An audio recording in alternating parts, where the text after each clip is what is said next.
food these things when we used to work we used to get supplements. Really? We had a machine for this. Oh, okay. We put it You're trained. up. You're trained. This is yeah.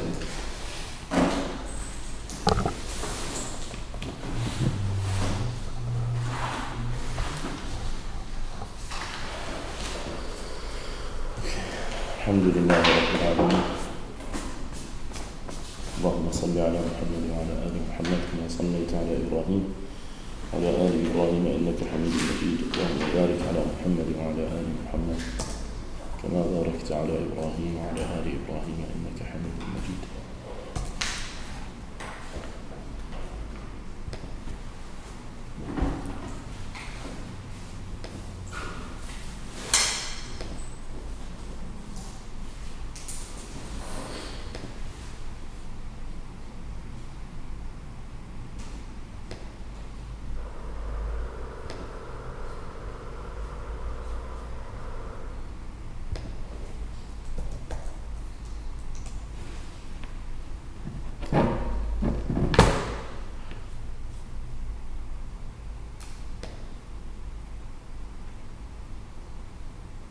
I don't know why it's like this.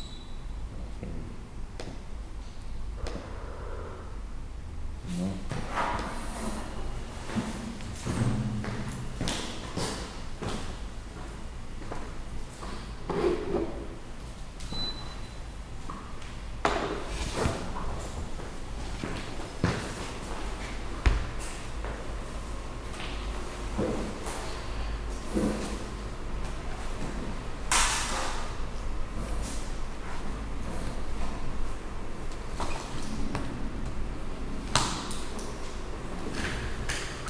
This is the hadith that we mentioned whenever we spoke about night sleep etiquette.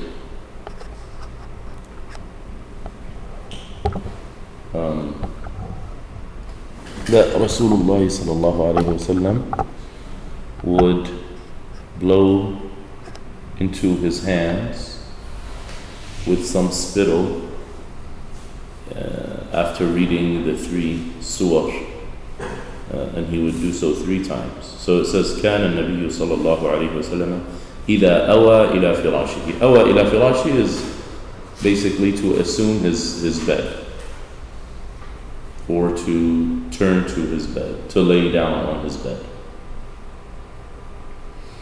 كل ليلة, every night, جمع كفيه, brought his 2 kaf. Kaf is this. The palm of your hand is your kaf. Okay? This is ظهر اليد. This is باطن اليد, and it's also known as kaf. جمع كفيه, brought them together. ثم نفث فيهما, then he would blow into them. فقرأ فيهما. So the scholars differ. Did he blow first or did he read first? Right? We had that discussion. قرأ فيهما, he would read into both hands. قل هو الله أحد وقل أعوذ برب الفلق وقل أعوذ برب الناس, meaning the whole surah. ثم يمسح بهما. مسح is to wipe. That's the meaning of مسح. So we have مسح على الخفين, wiping over your leather socks. مسح الرأس in wudu. When you have a broken limb, المسح على الجبيرة. Let's say I have a cast, wipe over the cast. The other thing, there is مسح as an act of worship. مسح الحجر الأسود, wiping the black stone. People say touching. Also, الحجر اليماني or ركن اليماني, the corner that's before حجر الأسود, the southern corner. You do this, you rub it basically. It's rubbing. So we can say he would rub with them because he's doing what? There's something there, right? If you just say wipe, that doesn't mean there's any residue. But if you just blew into this, like they say you rub oil into the body when you massage it, or do they say you wipe oil into the body when you massage it, right? So in this sense, I would say it would be, then he would rub whatever he could of his body, مَسْتَطَاعَ مِنْ جَسَدِهِ, meaning whatever he can reach. يبدأ بهما, he starts with them both. على رأسه, he would start with his head and his face. وما أقبل من جسده, and whatever is facing to the front of his body, meaning front part of the body. يفعل ذلك 3 مرات. He does that 3 times. Okay? So that's what this hadith is, and he says this is in Sahih al-Bukhari. This is an authentic report collected in one of the most authentic of collections. Okay? So that's this hadith that completes Surah Al-Nas. Then he has nususun lil-qira'ah. Nusus are texts. Texts, the plural of nas. Now this word also has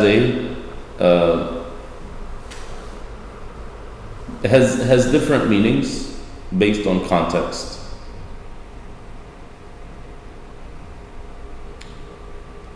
In usul al-fiqh specifically, a nas is an unequivocal statement in revelation that can have no other meaning.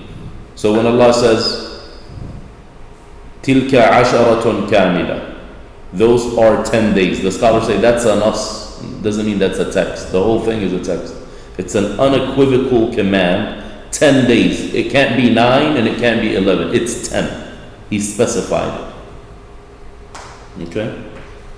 Lil qira'ah, for reading. So these last 2 sections is just simply exercising how to read and trying to understand the texts that they have provided us.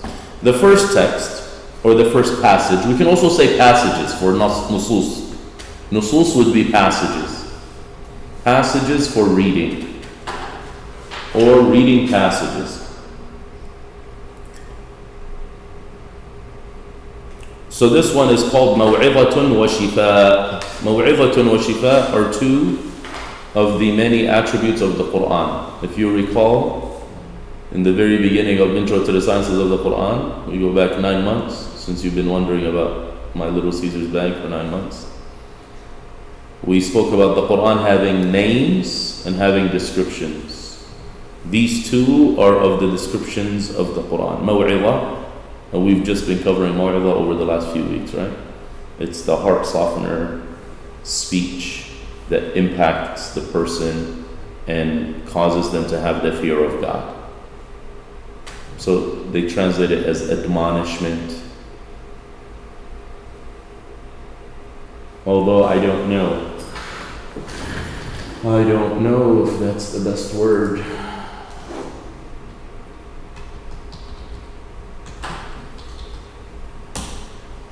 A firm warning or reprimand.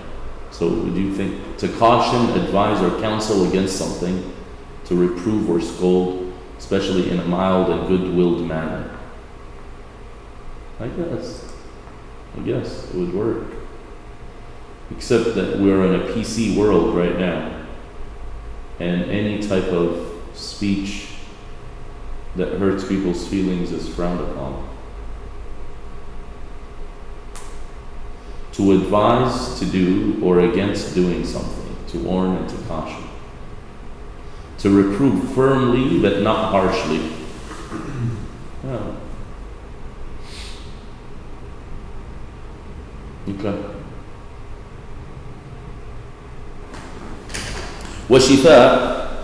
Shifa is the proper name of the BB's honey company, but they decided to make it Shifa, and there is a story behind it. So there is another famous honey company from the Middle East called Shifa, I think. So I think it's related to something with patents or something. But anyway, we support our people, the BBs. Straight from the honeys to the BBs. Straight, not the honeys, from the bees. From the bees to the BBs. That's messed up. Shifa is a cure.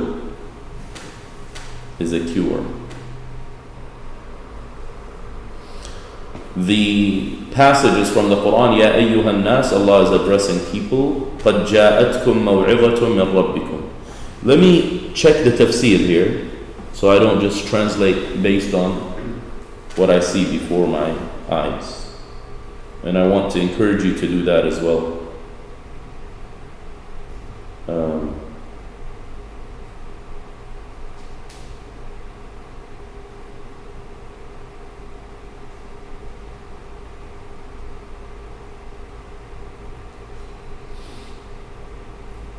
And what I've been reflecting over is, I believe I've made the mistake sometimes of just translating what's in front of me, and the more in-depth tafsir you see, the more you're like, what I was saying is incorrect.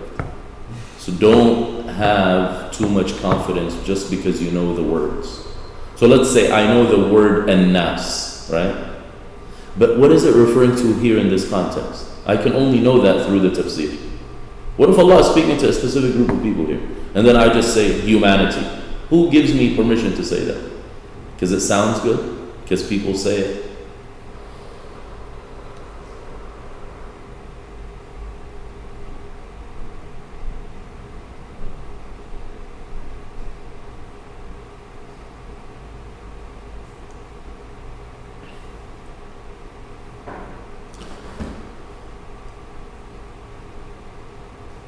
So look, you go to the first tafsir, it says, Ya ayyuhan nas Quraysh.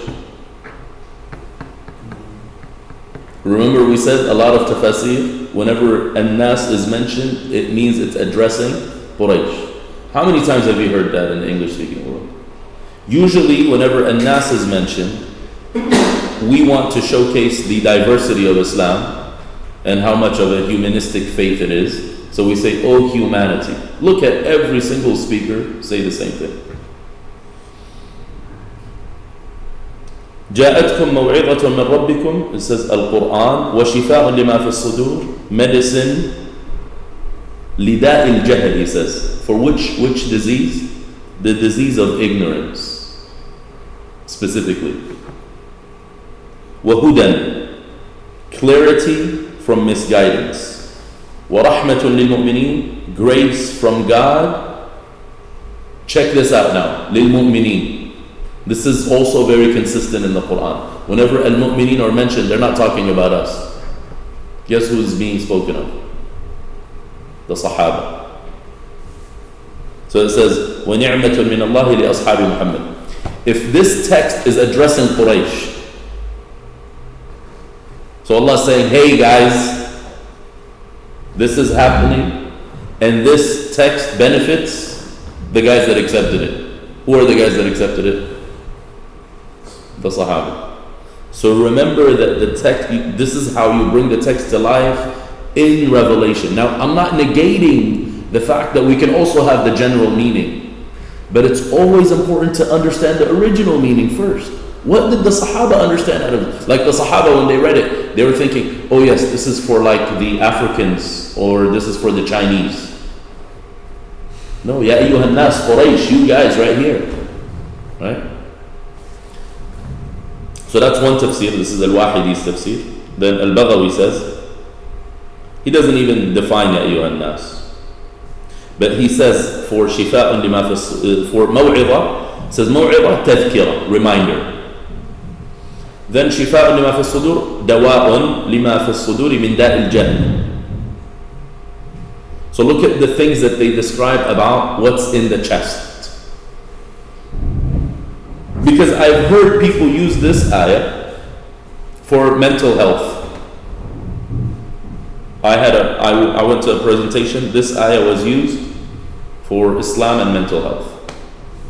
How the Quran helps people with like anxiety and depression. Lima fi sudur, things in the heart, feelings that you have in your heart. But is this talking about feelings? So look at what the tafsir says. دواء لما في الصدور من داء الجهل. Number one, the disease or the sickness of ignorance. شفاء لعمى القلوب. It's a treatment for the blindness of hearts. وَالصَّدْرُ, the chest is the place where the heart is. and it is the most noble of the human body. Hudan min al-dalala, guidance from misguidance. Wa rahmatun lil mu'mineen. Al-rahmah here specifically, it says, is the grace that is necessary.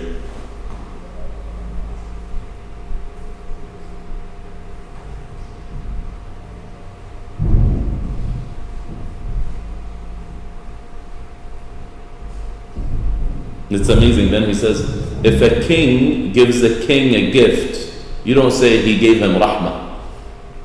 He didn't favor him. Rahmatan lil mu'minin. But he says, but if it's truly grace, then he only gives it in someone who's in need of it. Like a king is not in need of another king, but we are in need of Allah.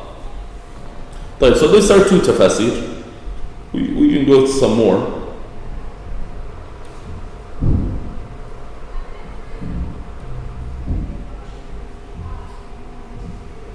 My purpose behind this again is specifically about nas. Is this specific to those people or not?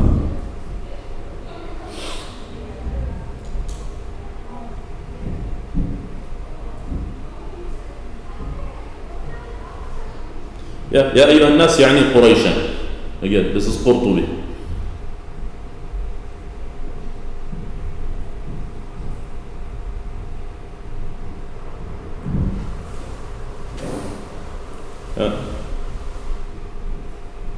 Let's see, who else?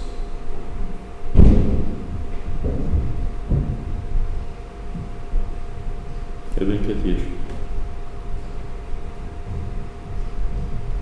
Doesn't say. And again, sometimes they don't say it is because to them it's obvious.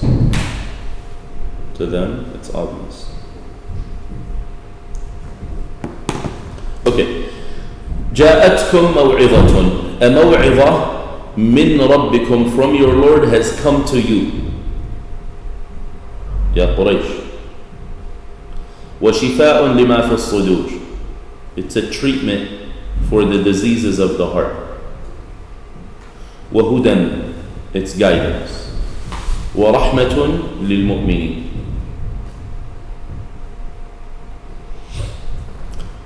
So this takes us back. We did Surah Al-Fatiha in the beginning, correct? And one of the things about Surah Al-Fatiha, as we said, اهدنا الصراط المستقيم. If we ask for hidayah, it's got to be through the Quran. And the next reading passage is what Sirat al-Mustaqim is, so we're going to speak about it further. قُلْ بِفَضْلِ اللَّهِ, tell them, بِفَضْلِ اللَّهِ وَبِرَحْمَتِهِ, it is by the grace of God and by the blessings of God, فَبِذَلِكَ فَلْيَفْرَحُوا, let them rejoice in that.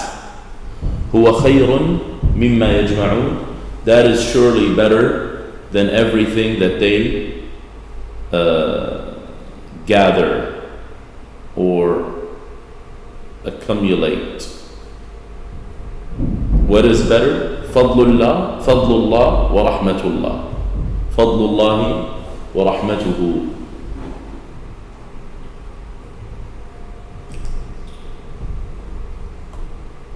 Wa alaykum as-salam wa rahmatullahi wa barakatuh. To Hamza, Munir, Muna and Razan. Okay, so then we move on to Ma'ani al-Kalimat. موعظة, he says ذكرى من ربكم. We said that in some of the tafasir, they said تذكرة for موعظة. But look at what he says. What's the point? It's a reminder. Okay, like what kind of reminder? Like, you know, sometimes you got a reminder on your phone. Okay, it's a reminder for me to take my medicine. It's a reminder for me to call my mom, right? Different reminders. What is the purpose behind this reminder? مانع يمنعكم من الشر. It is a preventive measure to prohibit you from evil. Remember we said wa'd is going to do what? Is going to hit your heart to cause you fear of God, so you don't do bad. The fear of God is what keeps us away from sinning. If there is no, and that's why sins are called ignorance. Because in the moment of sinning, even though you know it's a sin, you have overlooked how powerful God is and you're no longer afraid of Him. As long as you maintain fear of God, you realize that God is watching right now. He can strike me down and kill me in this state. And you're like, okay, let me not do that. But when we become ignorant of that fact, so that's why Allah describes sins in the Quran as jahala, ignorance. يَعْمَلُونَ السُّوءَ بِجَهَالَةٍ. And the scholars say every sin is due to ignorance. Like, what do you mean due to ignorance? I thought you knew that this is haram. Yes. But in the state that you did it, that's a sign of your ignorance of Allah's might. Doesn't mean complete ignorance as in you've never heard of it. No. It's like, okay, I don't know if this is a good example, but I think it'll get the point home. It's like someone coming at the end of the school year and saying, I didn't know we had to turn in work for your class. Claiming ignorance. That's a possibility. But it was mentioned, the person was exposed to it, they knew about it. But in that moment, that's what they're claiming.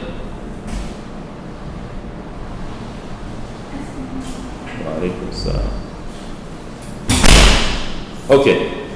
Wa'adha. So now he broke down the verbal noun maw'idha to its root. Its root is wa'adha, which is, he says, dhakkara. He reminded.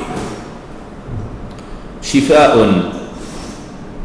He translated shifa as dawa. Shifa as dawa. Dawa is the name for medicine.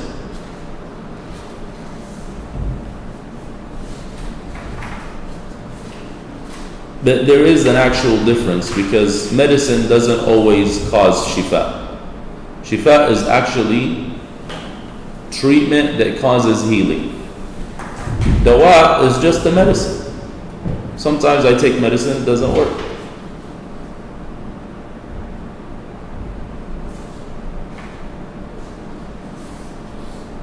Hudan. He says bayanun wa irshad. Guidance is for irshad, and bayan is clarity. So to clarify matters and to guide to righteousness. Again, all of these are descriptions of the Quran. The Quran is a maw'idha. The Quran is a shifa. The Quran is a huda. The Quran is rahmah. So in this one ayah, you have 4 descriptions of the Quran.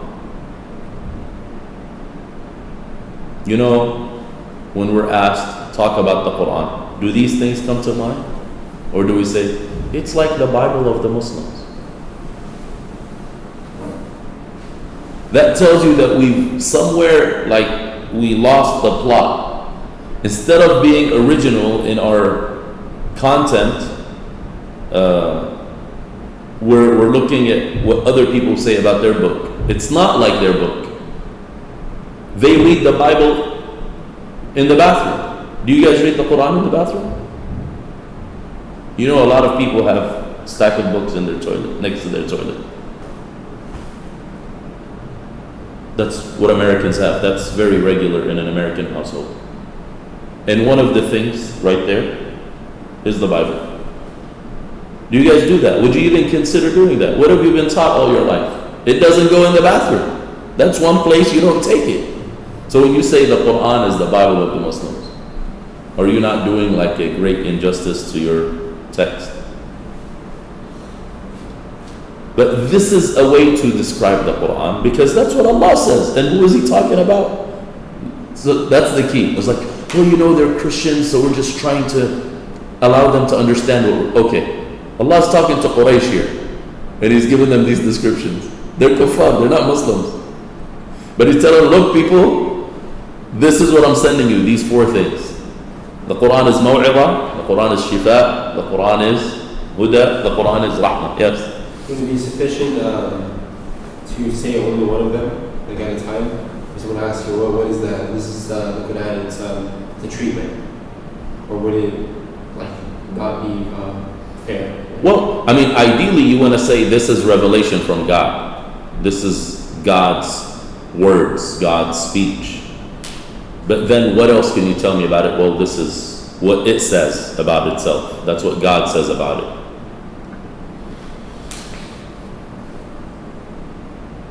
Okay.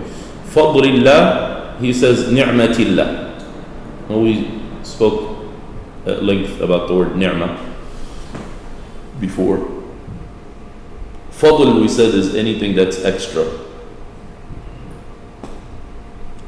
ذَلِكَ, he explains ذَلِكَ as ismu ishara. That's a grammatical rule. But then he's trying to do tafsir. فَبِذَلِكَ. So what is he talking about? فَبِذَلِكَ. What is this ishara going back to? فَبِالْقُرْآنِ.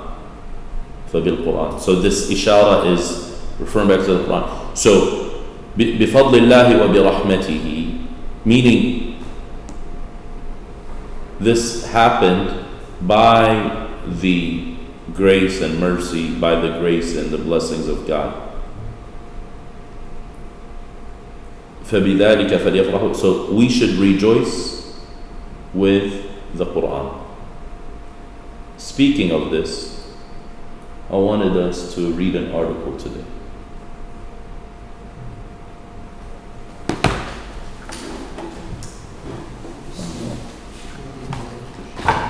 Which is very relevant. Now, I was invited to give a speech on Ramadan, but I'm sick, so I excused myself. But what I had in mind was not to do the typical fasting talk about Ramadan. Most people say Ramadan is what? Fasting. The month of fasting. But that's not what the Quran says about Ramadan. What does Allah say about Ramadan in the Quran? The only time Ramadan is mentioned in the Quran is once. And what does Allah say about it? He says, شهر رمضان الذي أنزل فيه القرآن. Where is it? Okay.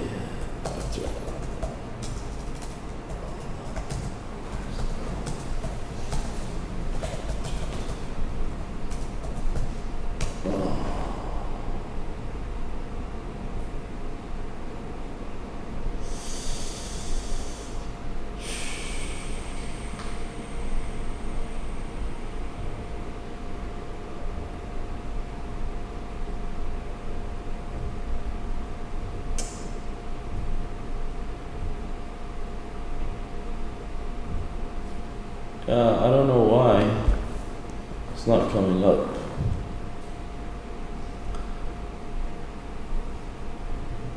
Let me see if I can do this. This one now.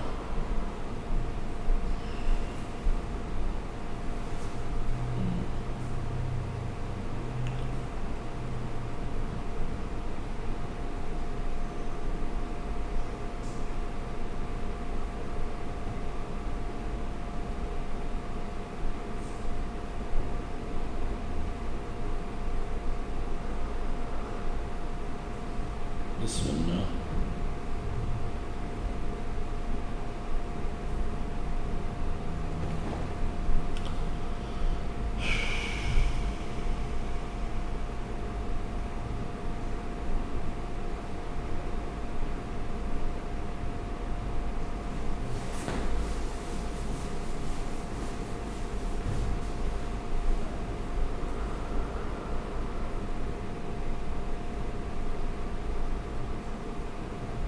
I don't know why it's not coming up, but there was an article. Maybe when did the Ramadan start? What day in May? 5th, okay.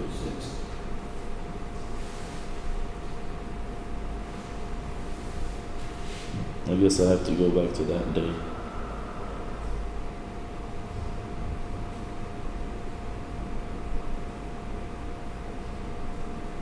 There we go. Yeah, that's it. It's from last year, but he just reposted it. Okay. I recall reading this, but I'm not sure if this is exactly what I wanted. So let's read. Bismillah. Can you read it? You can see it, or you need it to be bigger? بسم الله الحمد لله والصلاة والسلام على رسول الله قال المصنف رحمه الله. So when he's alive, you say Hafidhahullah, yeah. Okay. What if I told you that fasting is not the primary reason for Ramadan? That fasting is merely incidental to the holy month. The primary reason for the month of Ramadan is to celebrate the revelation of the Quran. Pause. فَبِذَلِكَ فَلْيَفْرَحُوا. Farah is, he says, ضِدُّ حَزِنَ, which is to be sad. Farah is to be joyous. That's what you do when you celebrate. So occasions of celebration are occasions of joy. That's why on Eid, we shouldn't be mourning. We should be having joy. That's the proper etiquette Islamically. Eid is for fun. Eid is not to remember all the disasters that happened to us as an ummah. Some people, on the day of Eid, they want to talk about what's going on in like some places that are going through difficulties.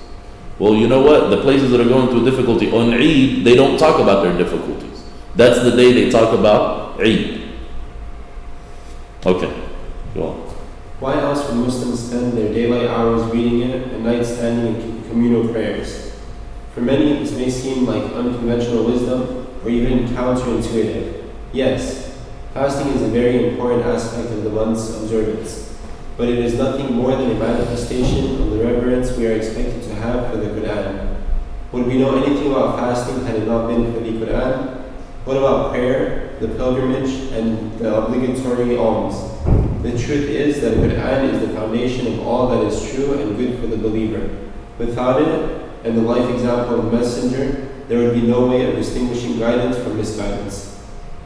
According to the Prophet's companion, Abdullah ibn Abbas, rahimahullah, Radiyallahu anhuma. The Quran was dislodged from the eternal reminder, dhikr. It was then placed into the house of might, Bayt al-Izzah, in the lowest heaven. Then Gabriel begun descending with it upon the Prophet, sallallahu alayhi wa sallam, mustadrak. The Quran tells us the month of Ramadan is the one wherein the Quran was revealed as a guide for humanity, clear signs of guidance, and the criterion. So whoever is present during the month, let him fast. This pivotal verse is practically for humanity. Should we check what that actually means in tafsir? شهر رمضان الذي أنزل فيه القرآن هدى للناس. Again, what do you think nas means? I'm gonna guess in this context it refers to humanity. What would it typically mean? It would typically, given that it was revealed in that environment, it was a reference to the creation. Okay. So let's see.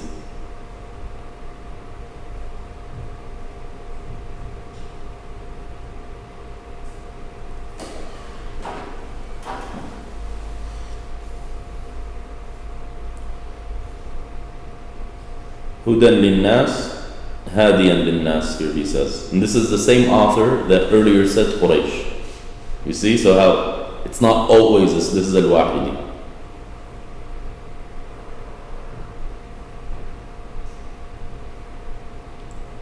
Yeah. So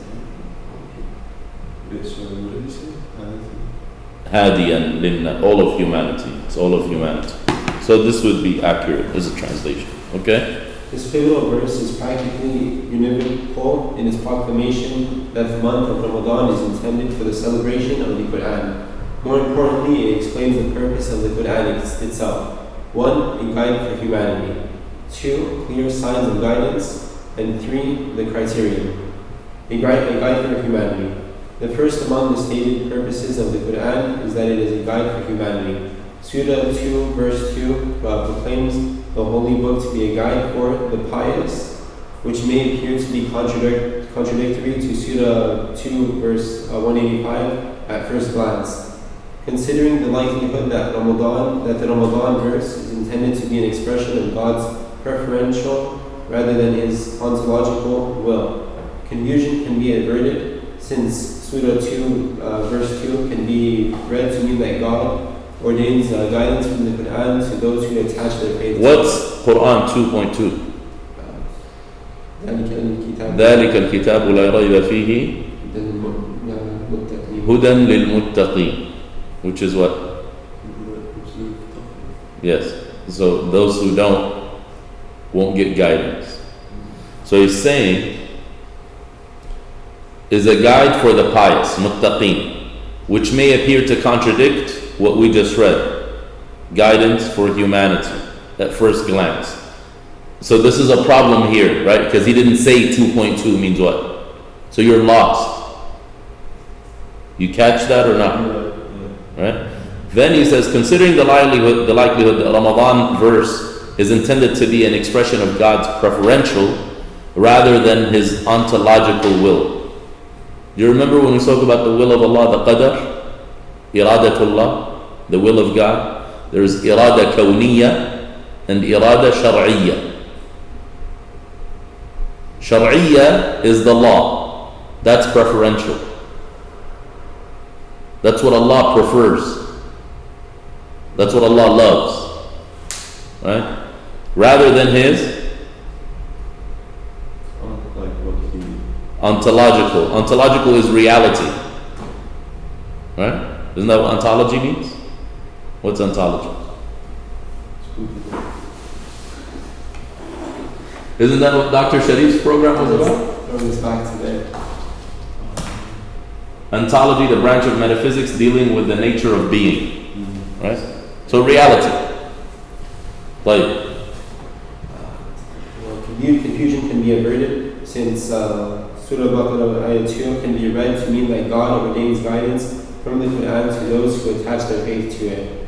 For this very reason, the Quran says elsewhere, and we send down from the Quran what is a cure and mercy for the believers, while it only increases wrongdoers in ruin. That's another ayah that says what? So this is what is it? وَنُنَزِّلُ مِنَ الْقُرْآنِ مَا هُوَ شِفَاءٌ وَرَحْمَةٌ لِلْمُؤْمِنِينَ. Didn't we just read here what? شِفَاءٌ لِمَا فِي الصُّدُورِ وَهُدًى وَرَحْمَةٌ لِلْمُؤْمِنِينَ. Right? شِفَاءٌ وَرَحْمَةٌ لِلْمُؤْمِنِينَ وَلَا يَزِيدُ الظَّالِمِينَ إِلَّا خَسْآرًا. But the Quran only causes the wrongdoers. Wrongdoers specifically means before anything else. Injustice means what? Against God. Good. Perfect. So those who do an injustice against God, the Quran is only going to add what to their situation? Ruin. Yeah, there's not going to be guidance there. So what did we say yesterday about guidance? You have to come to it with what? When we said Yusuf, إِنَّ اللَّهَ لَا يُؤْتِي عِلْمَهُ لِمُشْرِكٍ. Why doesn't Allah give knowledge of himself to a mushrik? Because he's not willing to let go and put his ego to the side. Once you put your ego to the side and you ask Allah to guide you, you'll be guided regardless of who you are. But don't come to Allah with preconceived notions and put conditions on Allah. Okay? Paradoxically, that is, the Quran exposes its readers to both the promise of salvation and the threat of damnation.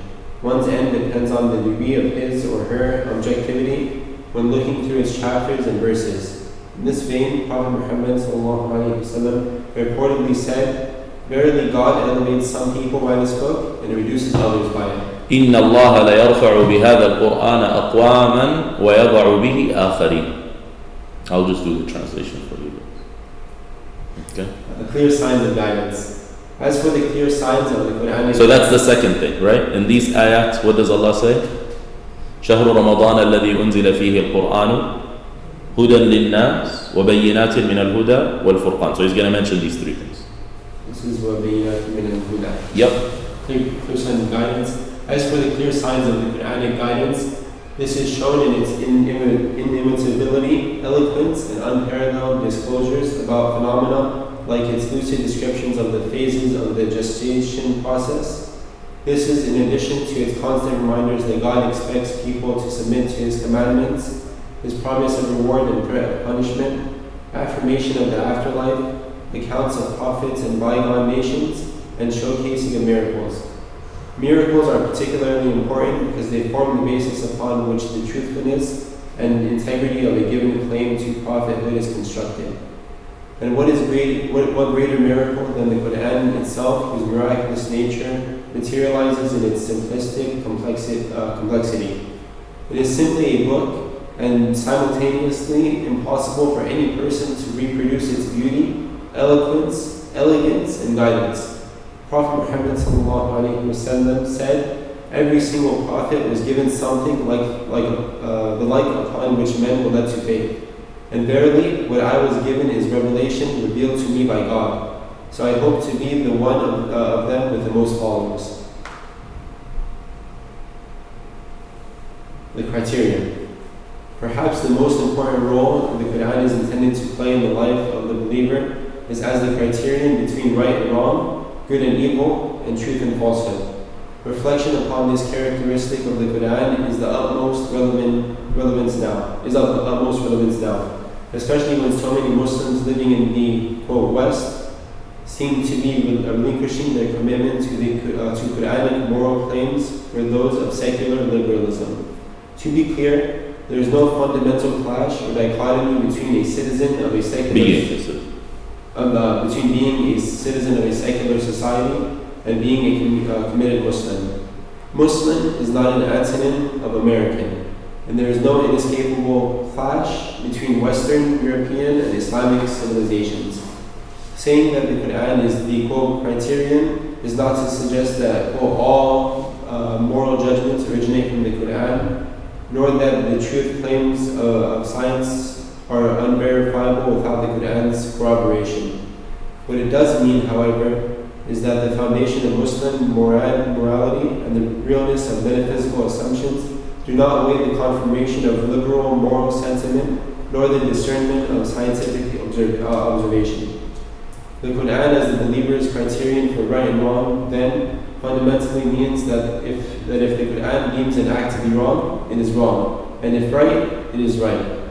Disagreements with the Quran's ethical viewpoint is of no consequence to the believer.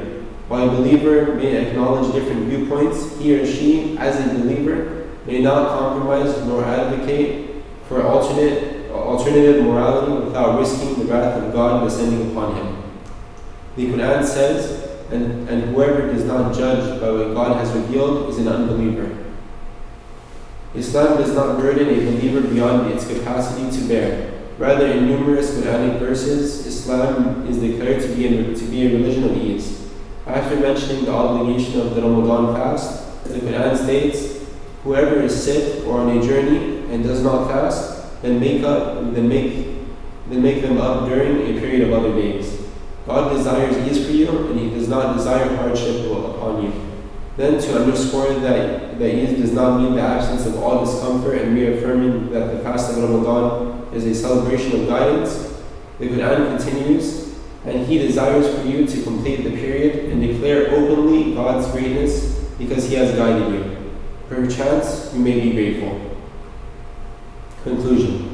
You want to take a break? Conclusion. The foregoing confirms that the month of Ramadan is truly the month of the Quran. Fasting is a rite observed during this month not only to teach self-restraint, but more importantly to magnify the stature of the Holy Book. If seen in this way, it is difficult for any observant Muslim to relegate his worship and Islam by extension to the private realm specifically, especially in the fashion that some desire for Muslims and others to do in certain iterations of secularism. Rather, the Quran is uppermost in the lives of observant Muslims, especially the morals imparted by the Quran. Political expediency and Fox alliances with people who proclaim to fight for Muslim rights but are among the most Islamophobic but are among the most Islamic-phobic elements in Western society who suppress Muslim morality and advance their own, are contributing to the degeneration and demoralization of Muslim youth. What future will there be for Islam in the West, and what Islam will remain if Muslims continue to lock away the Quran the entire year and only read it ritualistically during Ramadan? Well, that will be a future without Islam if we do not renew our faith in our holy book and restore it to its proper place as a criterion for right and wrong, good and evil. That sentence there, like political expediency, it's like a powerful sentence. Yeah.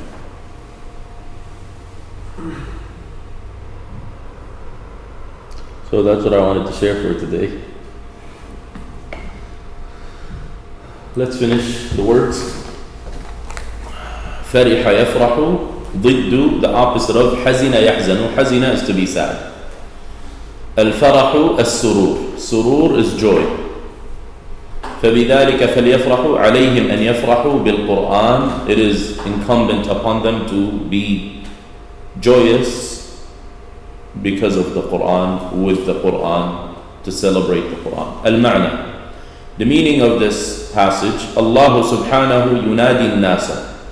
God, the most sublime, the one far above imperfection and fault, calls people ليقول لهم, to address them and say, إن الله قد أنزل القرآن إليكم. Surely God Almighty has brought down this recited record unto you, لِيَمْنَعَكُم مِّنَ الشَّرِّ, to prevent you from evil. Substitute shar for injustice. وَيُبَيِّنَ لَكُم, and to clarify for you, al-khayr, to clarify what good is, وَيُرْشِدَكُم إِلَى الْخَيْرِ, and to guide you to it. وَالْقُرْآنُ دَوَاء, Quran is a medication. يُذْهِبُ الْكُفْرَ, it removes disbelief and ingratitude. وَالشِّرْكَ, associating partners with God in His exclusive rights. مِنَ الصُّدُورِ, from the hearts, it uproots these diseases. وَرَحْمَةٌ لِلْمُؤْمِنِينَ, it is a great favor and grace unto the believers. فَعَلَيْهِمْ أَنْ يَفْرَحُوا بِالْقُرْآنِ, so it is incumbent on the believers. Who's going to celebrate the Quran? You think the kuffar are going to celebrate the Quran? The believers should celebrate the Quran. فَعَلَيْهِمْ أَنْ يَفْرَحُوا بِالْقُرْآنِ, let them be joyous because of this Quran. فَهُوَ أَفْضَلُ مِنَ الْمَالِ الَّذِي يَجْمَعُونَ, because it is more virtuous, it is more valuable than the wealth and the money that they gather and they amass. Can we break down what joyous entails? It's like being happy, also reading it and reading it with honor, with respect. Good question.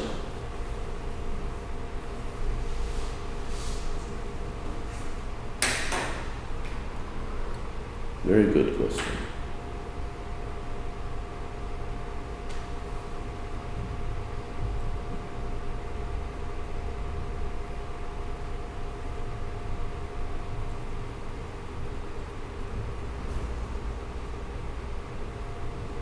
طيب. قل بفضل الله. This is tafsir. He says, Fadlullah is al-Islam. See the difference between just the linguistic definition? Look at tafsir. It says Fadlullah is tafsir. Fadlullah says Ni'matullah. But what is Allah's greatest blessing on us? Islam. Wa rahmatihi, he says Rahmatullah is the Quran. Where did he get that from? That's defining the Quran through the Quran. Wa rahmatun. Right? So be joyous with Islam and the grace of God, which is Islam, which is the Quran. فَلْيَفْرَحُوا. Yeah, so we have other quotes. It says, Fadlullah is al-Iman. So far I gave you Islam, right? Now it says al-Iman. وَرَحْمَتُهُ al-Quran. So this is consistent. I'm so glad you asked about this. That's what I wanted to do, because we read the tafsir of the first ayah, not the second one. The second one I just gave you the linguistic definition. So look how different it is now when you read it this way. Tell them that because of Islam and Iman and the Quran, that's why you should be happy with the Quran. Fadlullahi al-Quran, he says. وَرَحْمَتُهُ أَنْ جَعَلَنَا مِنْ أَهْلِ. This is from one of the Sahaba, Abu Sa'id al-Khudri. He says, Fadlullah is the Quran. And Rahmatuhu, that he made us from the people of the Quran. Ibn Umar says, Fadlullah al-Islam, وَرَحْمَتُهُ تَزْيِينُهُ فِي الْقَلْبِ. Beautifying Islam in the heart is from the grace of God. Khalid ibn Ma'dan, one of the tabi'in, he says, Fadlullah al-Islam, Rahmatuhu as-Sunan, the Prophet's tradition. قيل فضل الله الإيمان ورحمته الجنة. So you can add to رحمته الجنة. فبذلك فليفرحوا. It says, let the believers celebrate that God made them from the people of the Quran. خير مما يجمعون. It is better than what the disbelievers amass of wealth.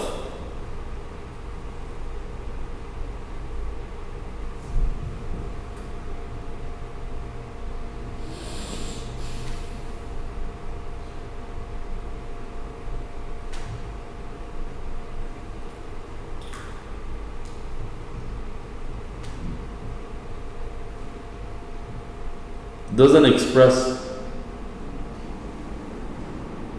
يفرح other than just to be joyous about it, that Allah made you from its people. But that means, of course, that you're going to live by it, and you don't just celebrate, well, I got this, but you don't do anything with it. Like, so that's that. Alhamdulillah, we finished this passage, and our time is up. I hope that was of benefit. This article, I think it's very key for reflection. We didn't really reflect much, but I think it's very important. And also remembering that this is the month of the Quran. May Allah help us to observe the month in this light. سبحانك اللهم وبحمدك أشهد أن لا إله إلا أنت أستغفرك وأتوب إليك. By the way, Dr. Abdullah Hamid is one of the few public figures in our community who openly opposes liberalism like this. From the teachers of,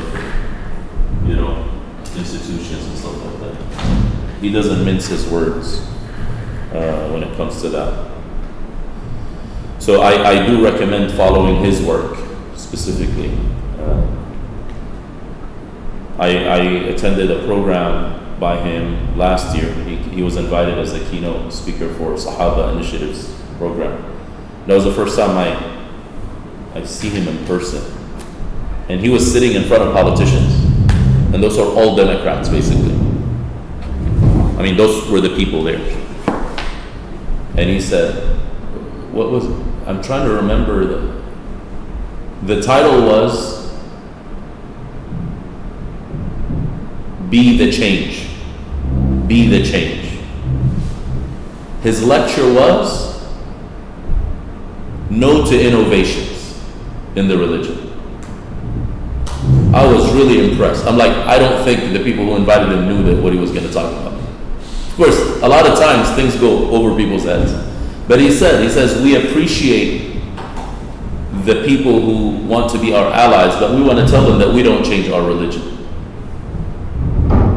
And the confidence that he spoke with was beautiful. I mean, I wish that is recorded. I don't know if they ever produce it. If you can find that lecture, I highly recommend you focus on that. That was full of lessons. Last year. This was last year's Sahaba thing. Yeah, I don't know if they produce it. Let me check actually right now. Sahaba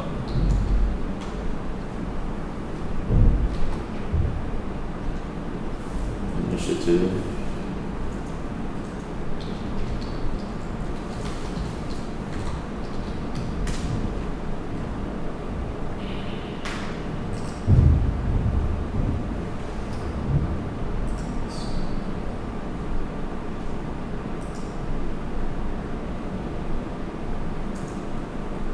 They don't have it.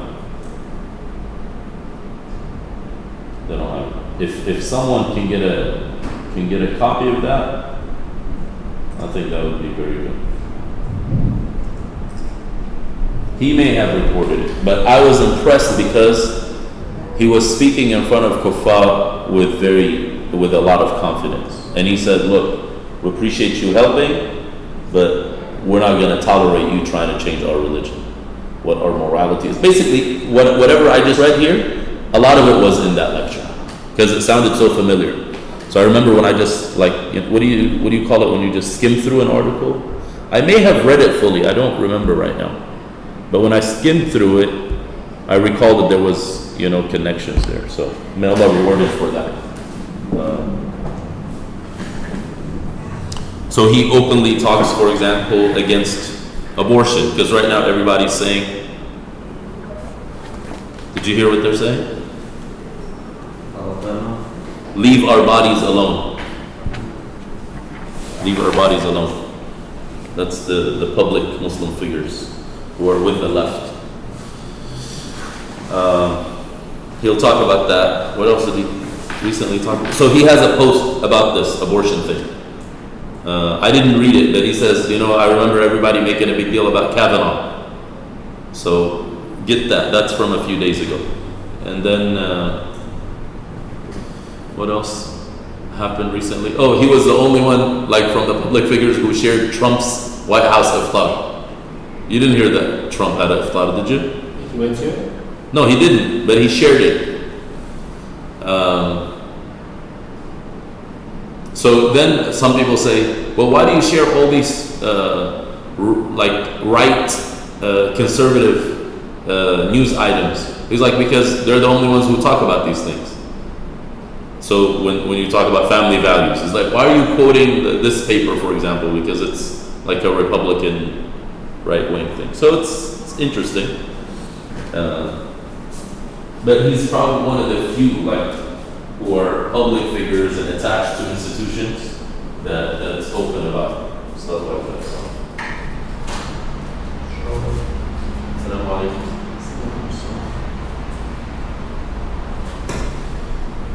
Read what it says.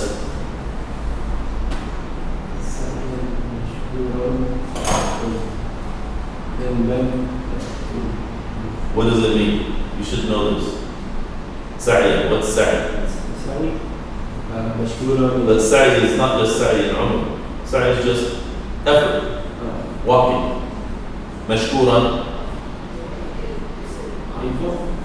So when I thank you for your effort, so basically accepted effort by Allah. When you say Allah shakara, it doesn't mean Allah thanks you. Allah accepts from you. And then maghfuran, forgiving. But that's a wish, basically, it's a prayer. So accepted efforts and forgiven sins. Just imagine AT&T giving you that commercial.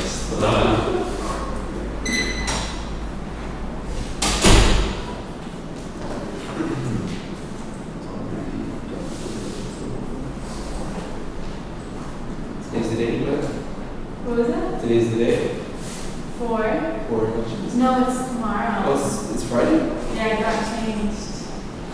Oh shoot, do people think it's today? I don't know. I'm not in the loop, so I don't know. I hope people don't think it's today. Just typically Because I've had somebody else also ask me, I'm like, no, it's not really that. So what, it's like before July It's right before Ramadan. on a Friday. Yeah. Interesting. Yeah. You're not afraid that people I am afraid, but elections committee wasn't actually in charge of choosing days. That's Interesting. that's worrisome. Right? Yeah. So, yeah.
Are you guys all caught up in your work? The tafsir, yeah, I just need to translate Quran through stories of the prophets, and then something weekly, something else. Same. I turned in Yunus today. The tafsir. Okay. And then you already done Durus. No, Yunus is tafsir. The classes I haven't finished. Okay, Yeah. sorry. Yeah, Qasas is We're up to chapter 10, right? Yeah, so technically, we stopped.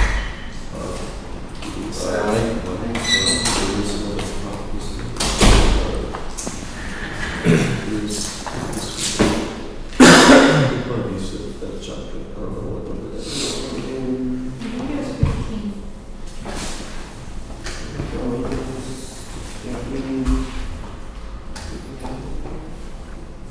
What's going on, guys? Survival of the fittest in here. I think we're finishing 11 right now. Oh, that's so much better. Yeah. Because we haven't gone to the Wheelan. Yeah. Okay. You guys interpreting dreams over here? Ta'weel al-ru'ya? Almost there. Where? Ta'weel al-ru'ya means interpreting dreams. Oh. First, we had to get to evaluate the Tawheed. Huh? We had to get to like the admonishment of Tawheed first before you can get to dreams.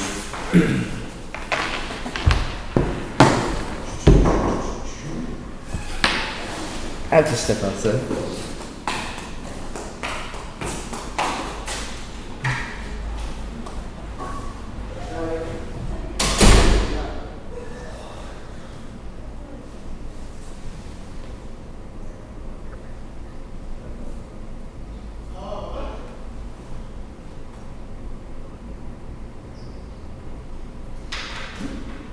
Did you ever finish the weekly summary notes? No. I have since maybe, I want to say February, but I hope it's not February. February or March.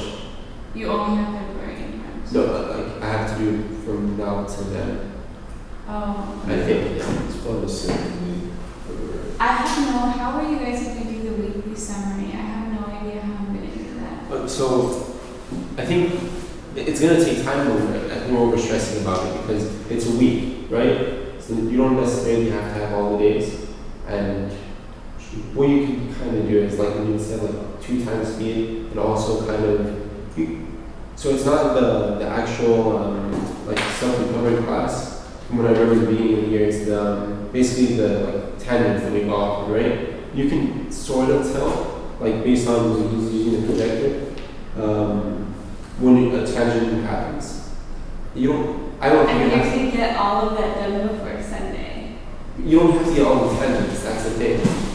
Also, So you're only going to do something to keep in mind is the way I submitted like my last notes was I said these are my weekly notes from like December to February, and I just kind of put it all in paragraph form. So like you don't like in have one to- paragraph, you did December to February? Well, like it was a page.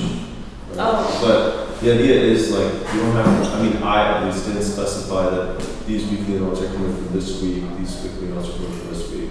That's just too much, right? So if you can almost like bunch it up by like months almost, Or bullet points. or bullet points.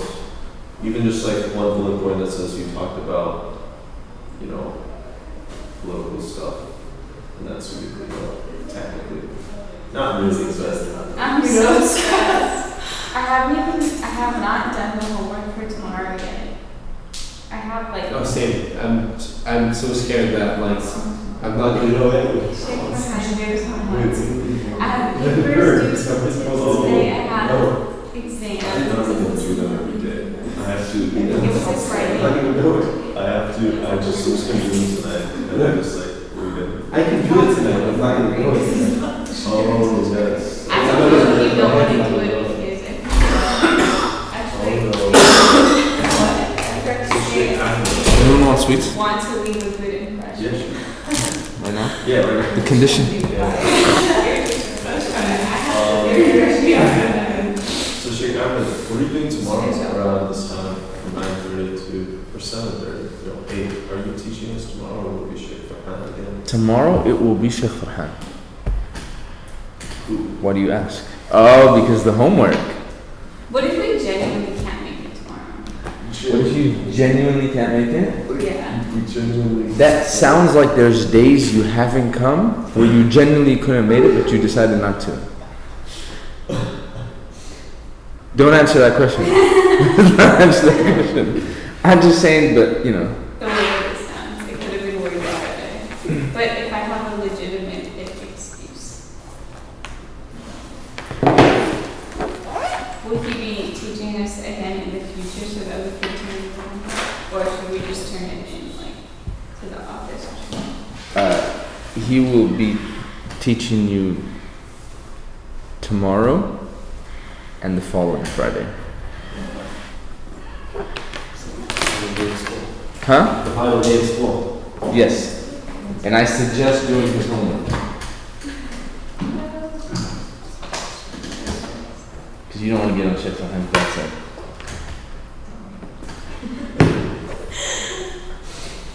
Sorry, you're done on Friday. You're done on Friday. Have your last day on Thursday.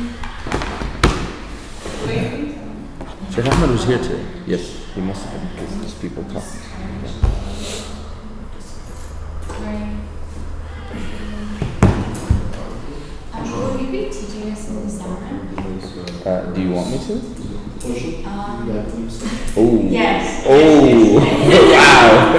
No, I was going to say like the ocean. Never mind. But Wow. I just kind of walked into that one. My brain is not working. That was a long pause.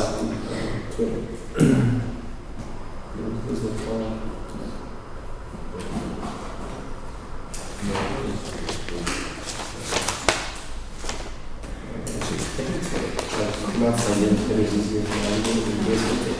Put a little block on the screen. It's okay, you can just hand it over to me. I don't get to. Okay, let's see. بسم الله الرحمن الرحيم الحمد لله والصلاة والسلام على خير خلق الله وعلى آله وصحبه ومن استنى بسنته إلى يوم الدين. We're going to finish lesson 8 today. We don't have that much left of lesson 8.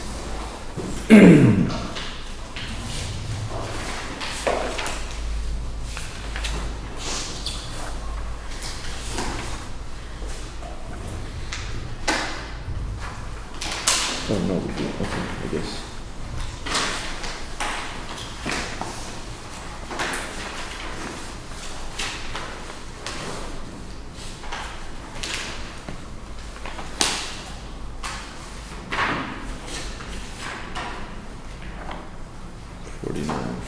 We should read.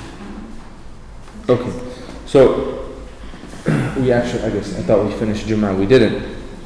The last thing that we did was who should lead, correct? Really quickly, we'll go over how to lead.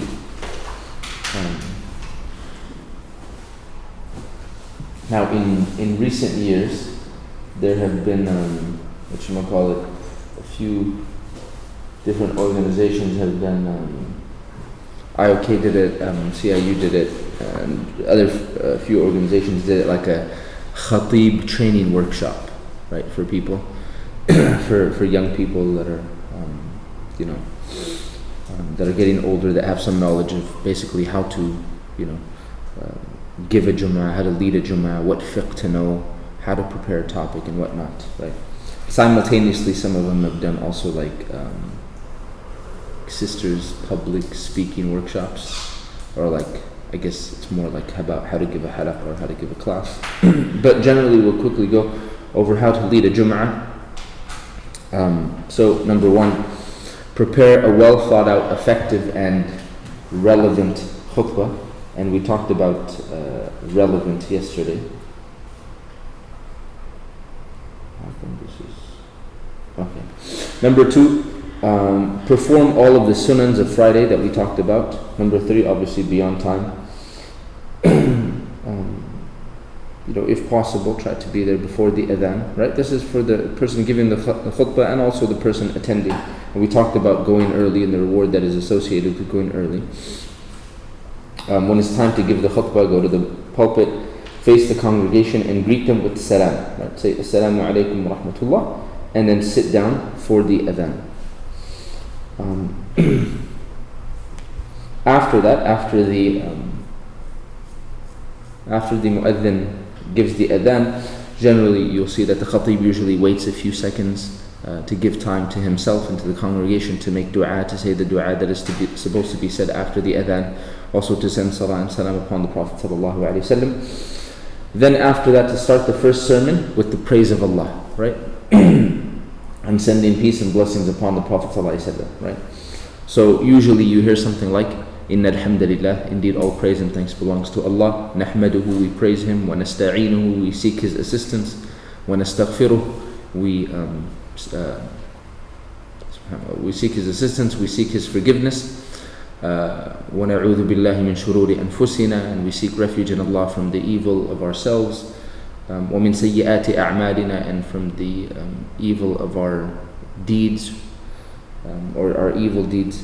مَنْ يَهْدِهِ اللَّهُ فَلَا مُضِلَّ لَهُ, whomsoever Allah guides, no one can lead astray, right? And also it usually includes somewhere in it sending salah and salam upon the Prophet sallallahu alaihi wasallam, right? A person could simply say something like Alhamdulillah wa salatu wa salamu ala rasulillah, right? We're not talking about the obligation, because we said the obligation, like the absolute minimum requirement for a khutbah would be Allahu Akbar, Subhanallah, Alhamdulillah, La ilaha illallah, right? Right, but we're talking about how it should be done.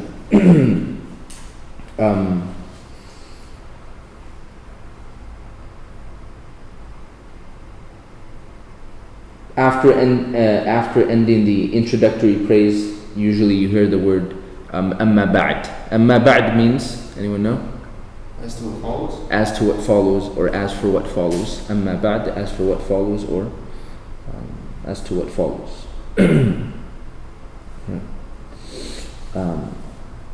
Usually after that, for example, you can translate a part of what you said, like especially the praise and the salah and salam, and perhaps some of the verses, right?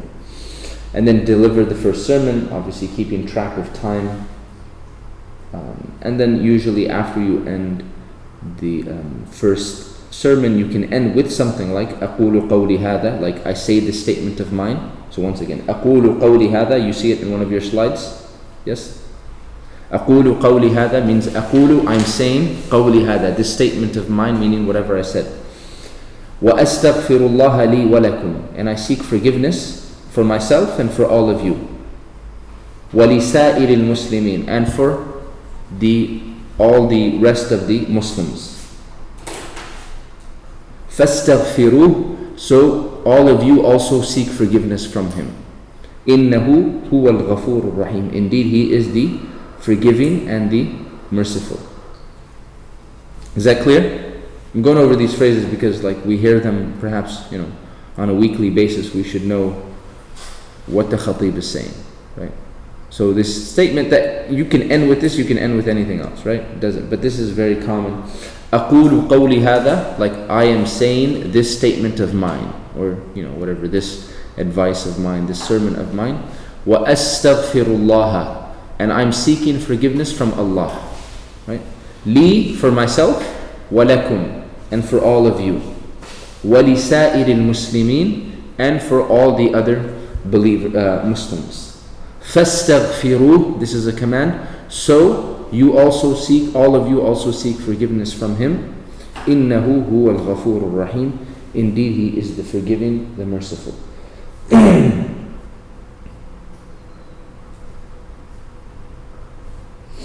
After that, this is number 8. Sit down for a moment. It can be brief. We said that this sitting down, right, is when we talked about the Prophet ﷺ's statement of that there is an hour or there is a portion of the day on Friday where basically if a person prays to Allah, their dua will be accepted. We said that some scholars said that it is this time right here, when the khatib sits down between the two khutbahs, right?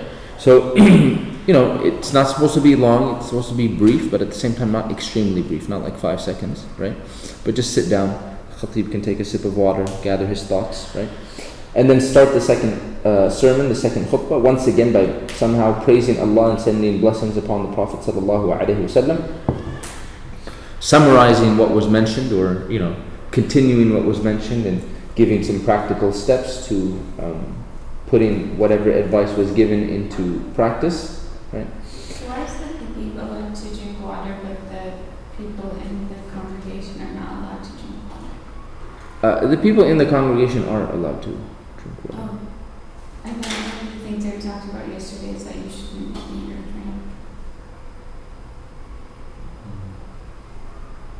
drink. We did Was I say mistaken? no. I think you're right. I think you said eat. I think I said eat and drink, but no. Technically, you're allowed to drink. So you can drink water. Yeah, you can drink water. Yeah, I think you're right. I don't know why I said that. Yeah. And you can eat. Like, where do you draw the line? Good. So eating, I would say no. So for example, there's there's a prohibition against, and I think I mentioned this last week or some point, like the Prophet ﷺ said that whomsoever plays with the pebbles, right, because they used to pray on not carpet, right, that person basically has, laghawt, like they have done something irrelevant. Like they have lost out on a whole bunch of reward, right? So the movements are not supposed to be excessive, right? So you're not supposed to be eating, right? Not that it would but it would diminish the reward. It could potentially diminish the reward, right? This is different. Like if you need to you're starving, you slip something small into your mouth right before you go into Jummah, right? But thirst is a little different, right? If you're sipping on water, you shouldn't be sipping on coffee or tea or anything like that. It shouldn't be like you're watching a movie or you're watching the news. It's not that, right? Generally, why the khatib will drink water is because he's been speaking and, it gets difficult sometimes, right? You just need a break, right? But generally from the etiquette, right, is you don't, not that you're prohibited, but generally from the etiquette, you don't eat. If it's necessary to drink, then you can, if it's necessary, right? But you could say generally the etiquette is try to avoid both if there's not, a need. Especially eating, obviously.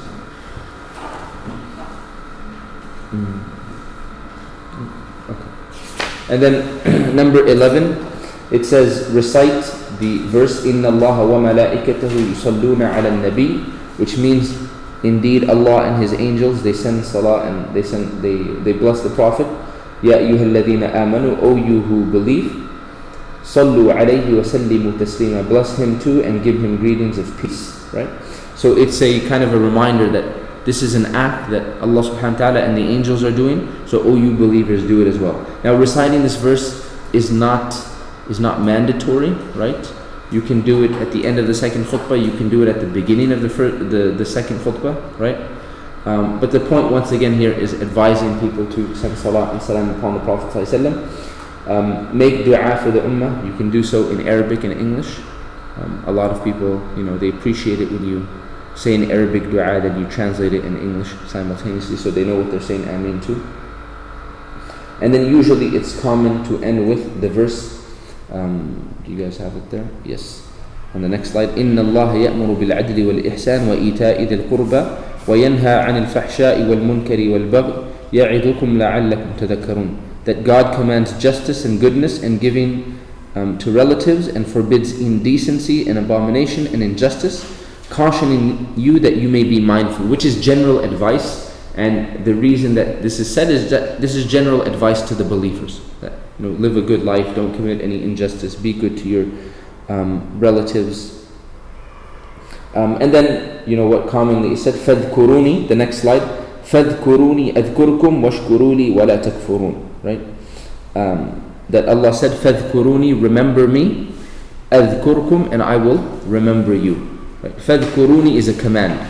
All of you remember me, أَذْكُرْكُمْ, and the reply is, I will remember you. وَاشْكُرُوا لِي, and be grateful to me. وَلَا تَكْفُرُونَ, and do not be ungrateful to me. Right? This is, you're just reminding the people, right?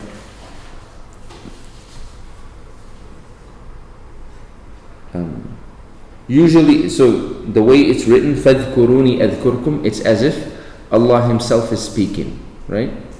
Usually what you'll hear the Khatib say is, like after he says, يَعِذُكُمْ لَعَلَّكُمْ تَذَكَّرُونَ, that cautioning you that you may be mindful, right? Usually after that, the Khatib might say, اُذْكُرُ اللَّهَ. He won't say فَاذْكُرُونِي, because فَاذْكُرُونِي is like as if Allah is speaking. This is exactly what Allah says in the Quran. فَاذْكُرُونِي, remember me. But the Khatib will say something like, اُذْكُرُ اللَّهَ, be mindful of Allah or remember Allah, يَذْكُرْكُمْ, and He will remember you. وَاشْكُرُوهُ وَلَا تَكْفُرُوا, and like be grateful to Him. Or they'll say something like وَاشْكُرُوهُ عَلَى نِعَمِهِ يَزِدْكُمْ, like be grateful to Him for His blessings, يَزِدْكُمْ, and He will increase you. Yes? How would kind of altering it be of like benefit? Like when you're say leading prayer, you wouldn't necessarily do that. Say it again? Like when you're leading prayer, you wouldn't, I guess, alter or change it, change the verse. Not the verse, but you get what I'm saying? I get what you're saying. The problem here is that, like when you say وَالْبَغْيَ يَعِذُكُمْ لَعَلَّكُمْ تَذَكَّرُونَ, right? You could say, before you say فَاذْكُرُونِي أَذْكُرْكُمْ, you could say قَالَ اللَّهِ, that Allah said فَاذْكُرُونِي أَذْكُرْكُمْ وَاشْكُرُوا لِي وَلَا تَكْفُرُونَ, right? That's one way of doing it, right?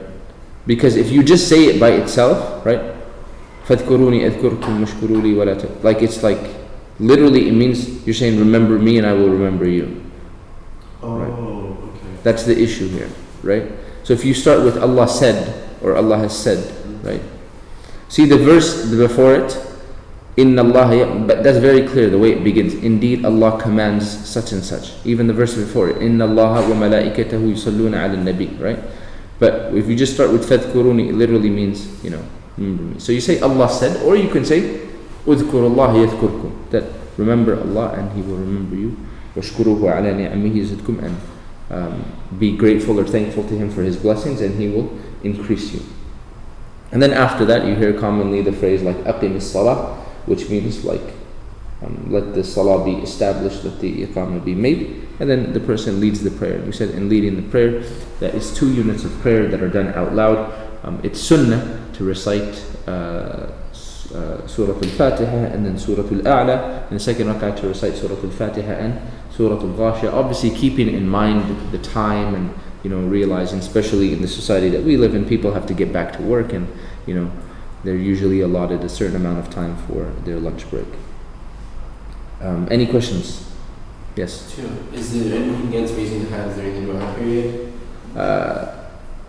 The khatib should not raise his hands, and the congregants should generally not raise their hands in the khutbah. Make dua like. Yeah. Okay. And they say Ameen. Second.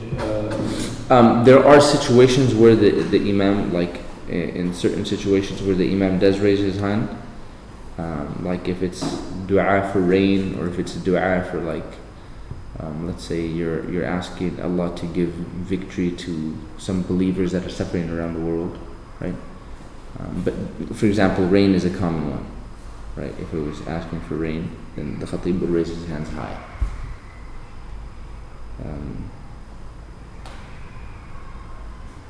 You had a second one? Second, in this being the only khutbah that's being done, sometimes you see the khatib bring someone else to lead salah. That's normal and fine? Good question. The sunnah generally is to the same person gives the khutbah and the salah, right? It doesn't invalidate the Jummah or anything like that, right? And I talked about a situation, yesterday, like if you have 2 Jummahs or something like that, right? That a congregant will usually in most masajid lead the second salah, right? But generally, the practice is that the sunnah is that the person gives khutbah will also lead salah, right? Sometimes, for whatever reason, there might be a visiting reciter or something, and the khatib wants the people to hear his voice or something, you might, let him lead or something like that. But generally, the general practice should be that the same person that gives the khutbah should lead the salah. in the dua. One second, there you go. Let me just.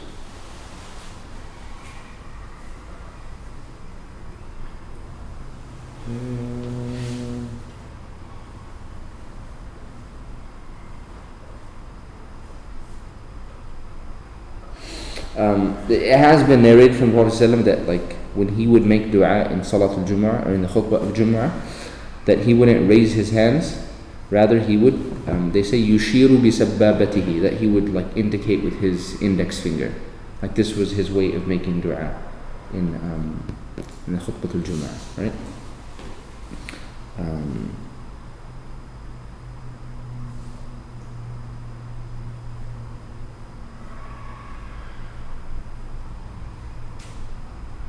And similarly, if the khatib is not raising his hands, then the people behind him should not raise their hands, right? But like I said, the exception that is mentioned in a hadith is if the imam is making dua for rain, right? Then he raises his hands, and the people that are sitting down also raise their hands for dua, right? But generally, you see this as kind of a common mistake. But yeah, they're supposed to keep their hands down and say Ameen. Okay, after that, the Eid prayer, Salatul Eid, right?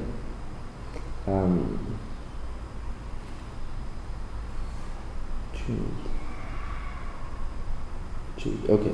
Anas radiallahu anhu, he narrated that when the Prophet ﷺ came to Medina, the people had 2 days of sport and amusement. The Prophet ﷺ said, Allah has replaced these days for 2 days better than them. The day of breaking the fast, which is called Eid al-Fitr. Fitr means that like you're eating, so it's the Eid of breaking the fast, right? From that same word we get the word iftar. Iftar is to break your fast, right? Breakfast in Arabic is called not suhoor. Suhoor happens before dawn. What's breakfast called in Arabic? Futur. Yeah, futur. So it's the same word, fitr, futur, iftar, right? Futur is breakfast, fitr is like the breaking of the fast, it's a noun, right? And iftar is called iftar, although it happens much later in the day because you haven't ate throughout the whole day. Like this is your first time eating since day has come. The suhoor happened pre-dawn, right? So you didn't eat the whole day, so now you're having iftar, you're breaking your fast.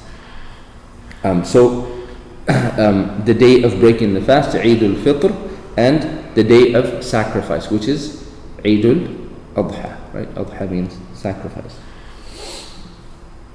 Okay, both Eid prayers, according to the Hanafis, are wajib, mandatory, on the one for whom Friday prayer is obligatory, right?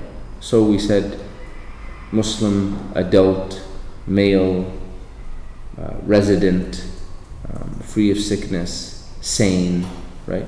It is wajib upon that person to attend Salatul Eid. About the attendance of Salatul Eid, so for example, the Hanafis say that it is wajib upon the men, or the men that we describe that fulfill the category of those that have to attend Jum'ah, right? Other scholars were of the opinion that it is sunnah, right, and emphasize sunnah. And other scholars were of the opinion that it is wajib according to the majority definition, that meaning it is fard, it is obligatory upon every single individual, right, male and female. But without a doubt, it is a prayer that should be attended by both males and females. Just it's wajib on the men, but it is also strongly emphasized for women. The Prophet ﷺ, during the Eid in Medina, when after the Hijrah, he would advise even the women who were menstruating to come out to Eid, right? Not obviously to pray, but to partake in the gathering, right? So it is highly, highly recommended, right? Even at the least, we would say highly, highly recommended for the women and obviously the children and to come out, right? But like I said, the Hanafis, they say it's wajib upon the men, right? Some say it's sunnah upon all, right? and others say it is obligatory fard upon every single individual or every single adult.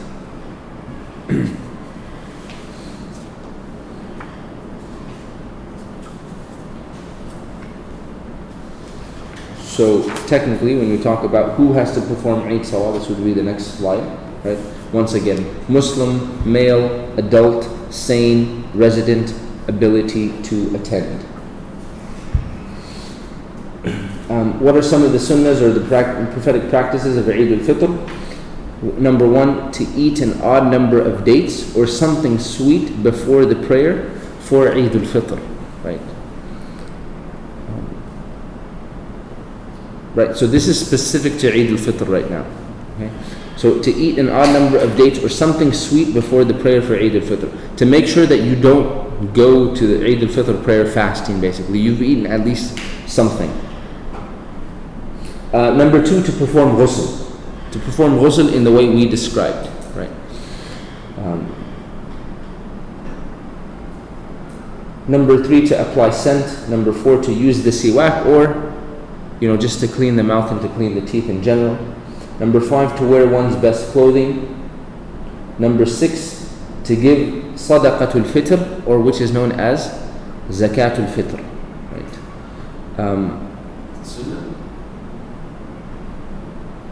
Yeah, it's I don't know why it's there. It should be under mandatory, unless the Hanafis believe it's. I don't think they do. Right. It's you have to give sadaqatul fitr. I think that's just misplaced, to be honest. I'll double check. But according to the majority, maybe not the Hanafis, zakatul fitr or sadaqatul fitr is mandatory. You have to pay it, right? And generally they say you have to pay it before the Eid Salah takes place, right? Many scholars are of the opinion that if you do so afterwards, then it just counts as sadaqah. Some, a minority, said that it still counts, right? Now the purpose of it is, what's the purpose of it? What's the purpose of it?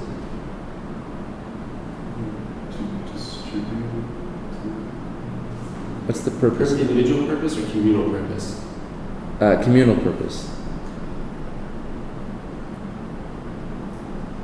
To use that money to throw a celebration. To buy food for people. The purpose behind it is that everyone in the community, regardless of financial status, enjoys Eid Day, right? Now, classically, the way it was done is for example, the Sahaba, when they would go to Eid Salah, there was poor people kind of lined up, right? And they would give them actual food, not money, but they would give them actual food, right? So that at least at the bare minimum, they had something to eat and celebrate in some type of manner on the day of Eid, right? Generally, it was always given as food, right? Now, I'll tell you just so you know, right? Now, and there has been a concession. Now, look, the sunnah is to generally do it on Eid Day, right?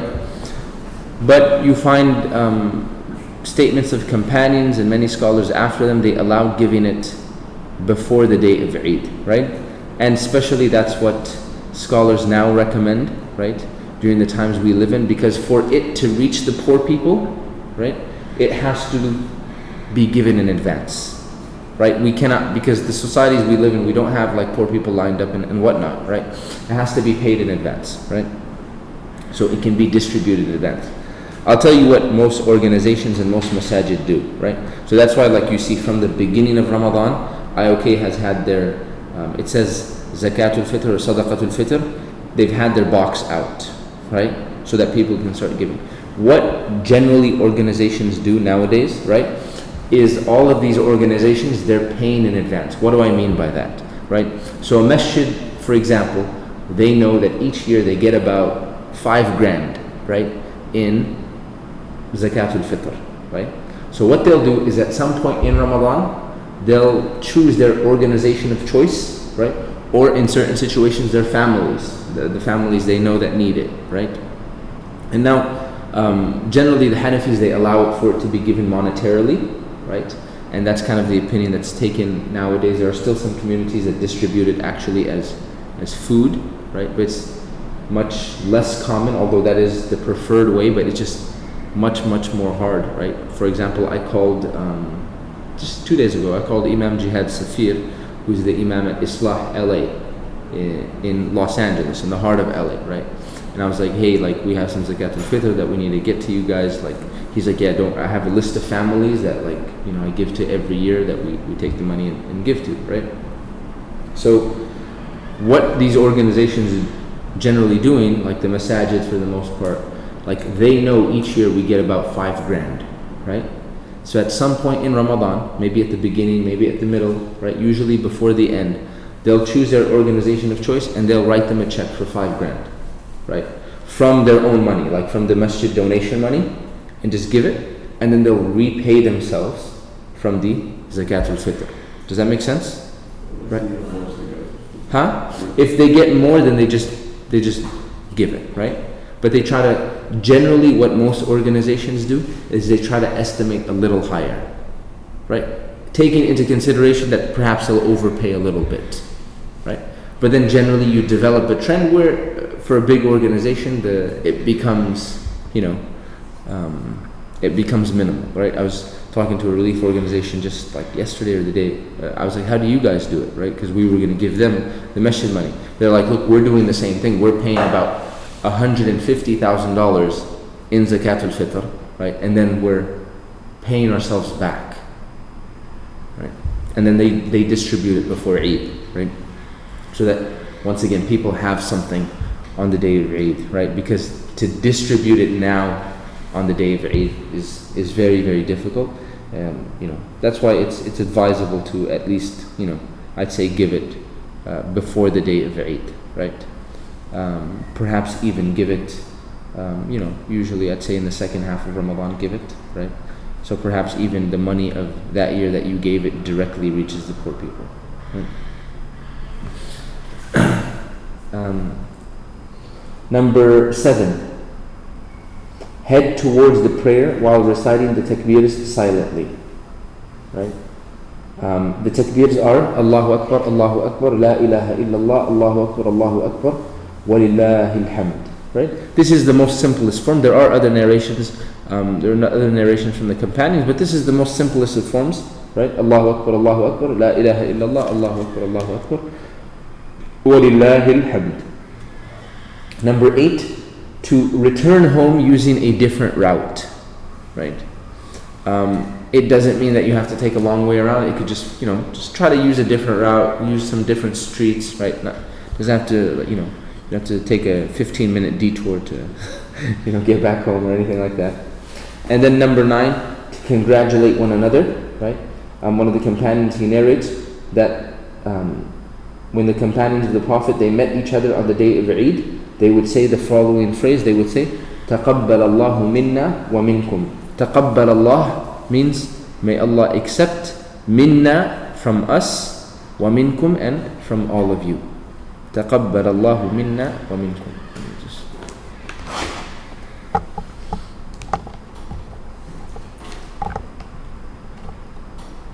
So one hug with 3 hugs. Yes. Same question. Whatever you want it to be. It's whatever you want it to be. I tell people as the imam, my guys, one is sufficient, especially if you're hugging me, because like, I'll be honest, I don't know how it is on the sister side, but like usually when brothers hug, when it's 3, like especially like it's like random people you don't know, like it's 1 and then like 2 and 3 they're not even looking. Like they're just they're like moving their shoulders. I'm like, dude, just give 1 hug with some love and move on. At least you don't have to deal with me states. Huh? I guess the chances are more when it's 3 hugs, right? Yeah, you just get like 3 big friends.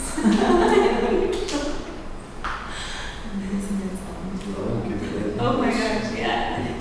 So like my mom had this thing where she wanted to real white for like a couple of days. And I was just like, well, I realized I can't read this attitude to me.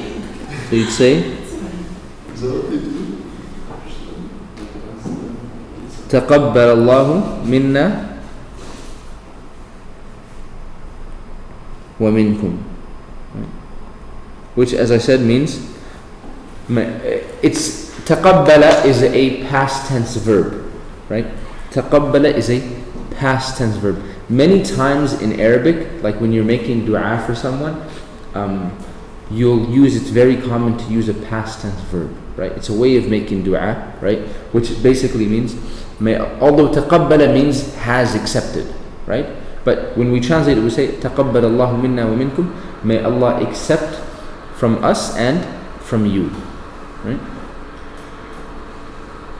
Similar to like perhaps a phrase that you've heard many times before, may Allah bless you. What's the Arabic for may Allah bless you?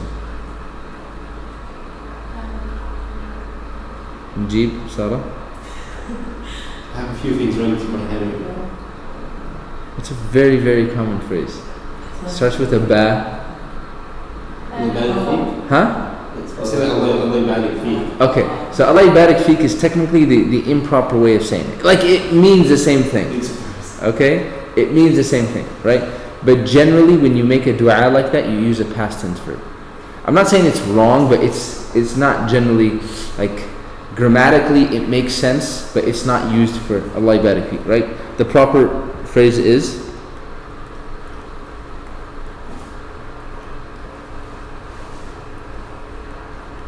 Barakallahu feek. Barakallahu fika if it's a guy, fiki if it's a sister, right? The word you said, right, was Allah. Say it again, Najib. Allah barik feek. Okay. This is what you've done, just so you know.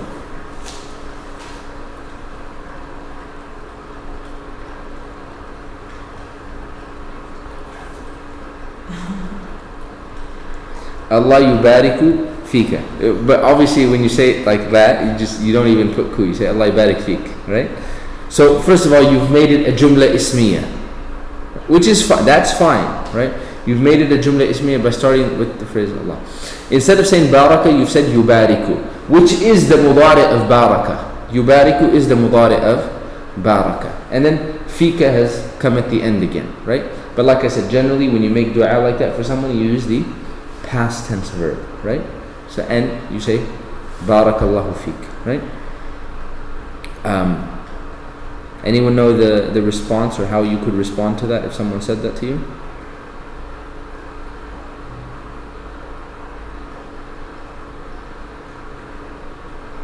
You could say, Just smile and nod. huh? Just smile and nod.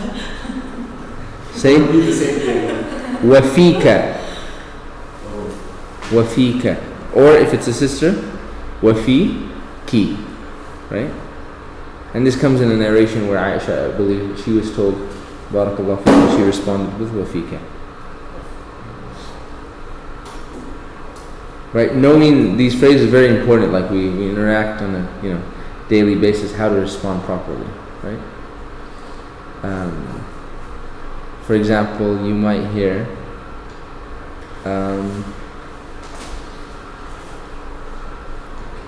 may Allah increase you in knowledge. Have you ever heard that? We hear Allah increase like ourselves, like we in knowledge, but not you in knowledge. You ever heard that? Okay. If you said, if like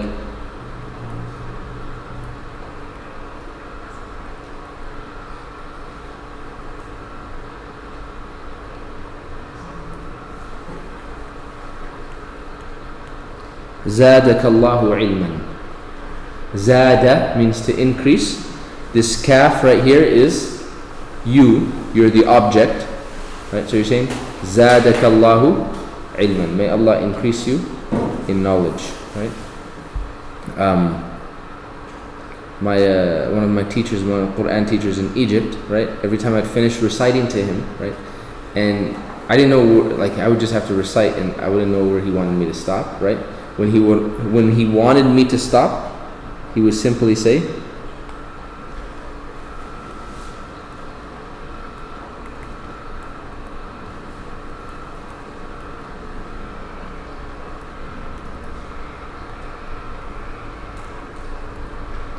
فَتَحَ اللَّهُ عَلَيْكَ. فَتَحَ اللَّهُ عَلَيْكَ, which basically means like, may Allah open it up for you. Like, meaning the doors of knowledge and, grant you, right? So when I would reach the end of the verse and I just read, and I'd be like, فَتَحَ اللَّهُ عَلَيْكَ. Right? I knew that meant stop. Right, you're done.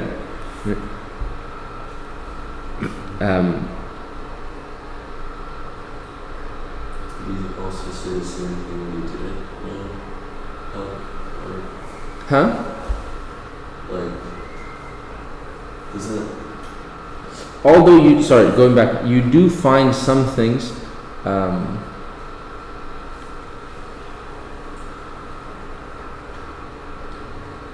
For example, when someone sneezes, they say Alhamdulillah, right? You respond with Yarhamukallah. Now I said generally you use a past tense verb, but Yarhamukallah, the way it's come in the narration, is a present tense verb, right? You say?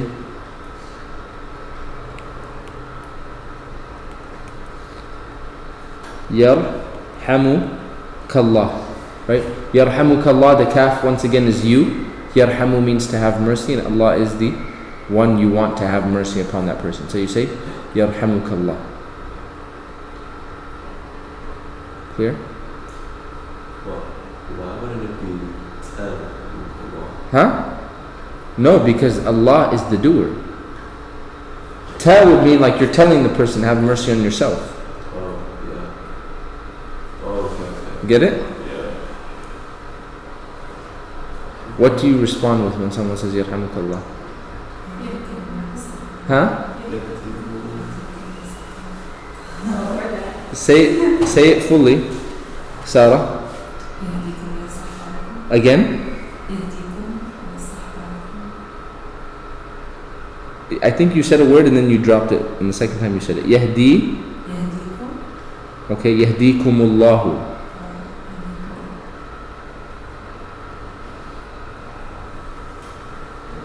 Yahdikum. What's Yahdikum mean? Guidance. Yahdikumullahu. Like basically, may Allah grant you guidance, or all of you specifically. May Allah grant all of you guidance. Wa yuslihu balakum. What does yuslihu balakum mean, Sarah?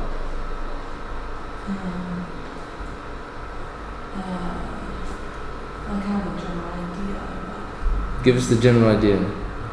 to like better your To like rectify your affairs, to put your affairs into like a good state and proper condition. Wa yuslihu, to make islah, to reconcile something, to fix something. Balakum, your affairs. So you say yahdikumullahu wa yuslihu balakum, right? And why is it bala instead of bali or balu?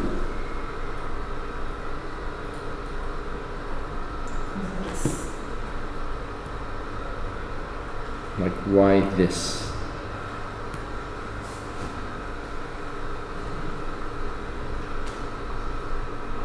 Najib? Referring to me? Yeah, maf'ulun bihi. Maf'ulun bihi, so you had a question? Yeah. Why does the Allah, why does it start with the ta and not a ya? Good. That's a past tense verb. That verb is a past tense verb. Right?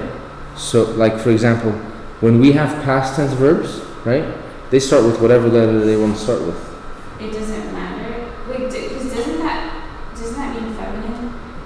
No, it means feminine in the mudari' form. Look, this is the verb.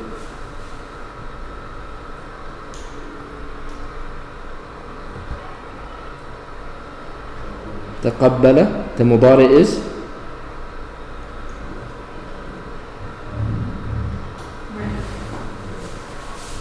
if I change this second word, yataqabbalu, to tataqabbalu, that would be feminine, right?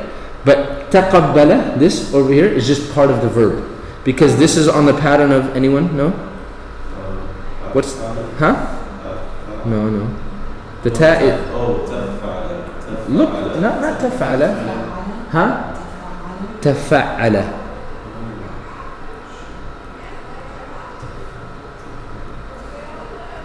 Tafa'ala. This is the pattern here. So it's just following that pattern. Sorry, last one we'll do. Can't see the rest of it.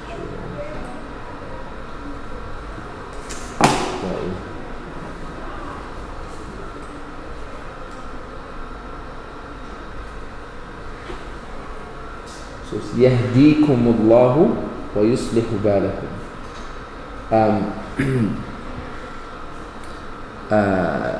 Many times when you come back from a journey, right? What do Arabs say? Najib, Sarah? Alhamdulillah ala salama. Huh? Islamic. But you like, yeah, you Russian. Good. So once again, this is not like something that's known from the Sunnah, but there's no problem. Like you say,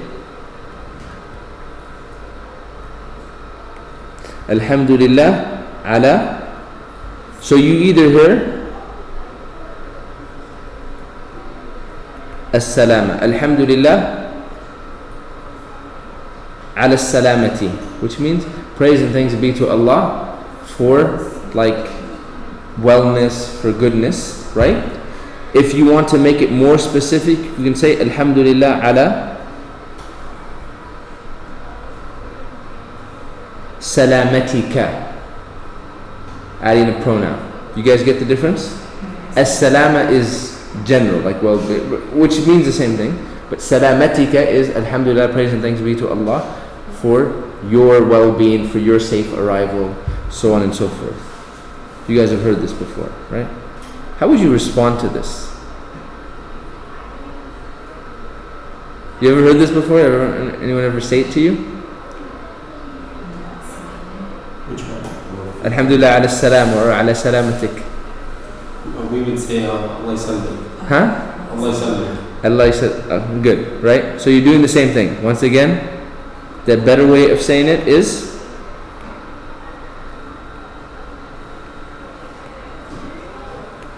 Sallamak Allah. Like you're responding with, may Allah keep you well as well. Like may Allah give you well-being and safety and so on and so forth.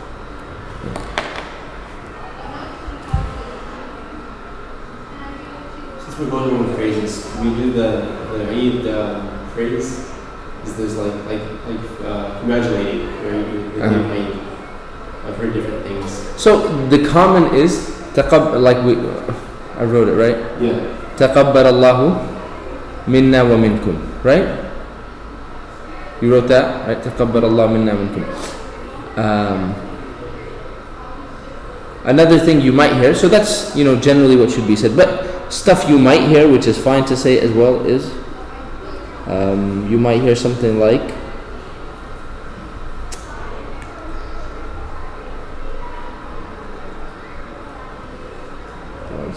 تقبل الله طاعتكم. Have you ever heard that? تقبل الله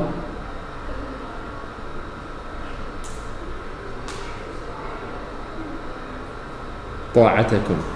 تقبل الله طاعتكم means may Allah accept your acts of obedience or your devotional acts, right? You might hear تقبل الله منا ومنكم, the original phrase, and then added to the end of it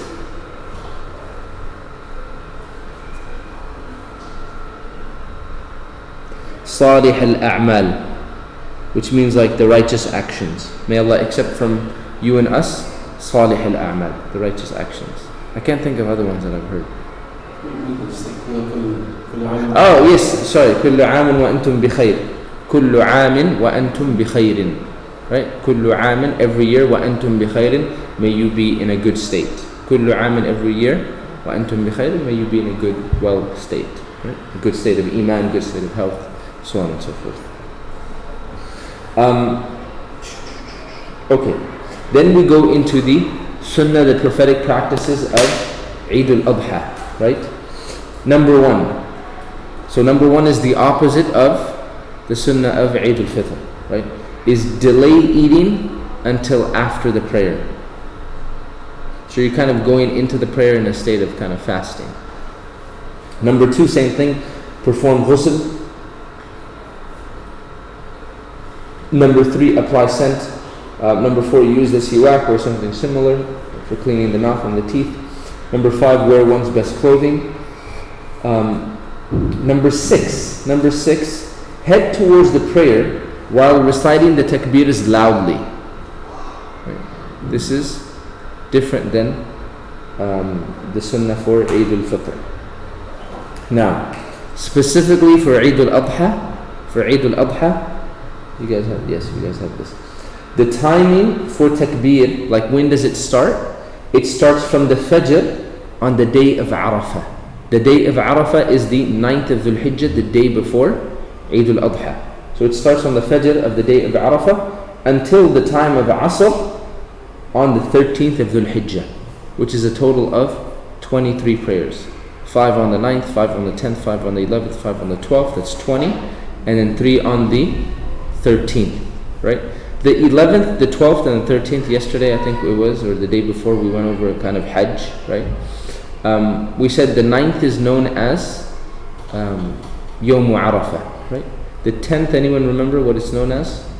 It's known as Eid al-Adha, but what's the name, especially like that Hujjaj might use, or that it was used to classically? It's called Yawm al-Nahr, the day of sacrifice, right? The 11th, the 12th, and the 13th are known as Ayyam al-Tashriq. Ayyam al-Tashriq.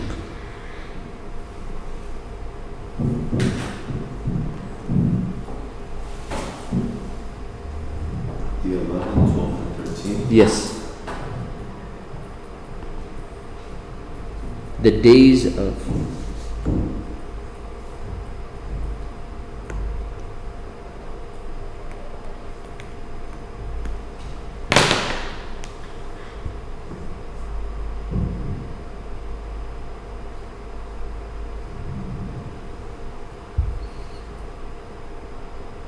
let's see.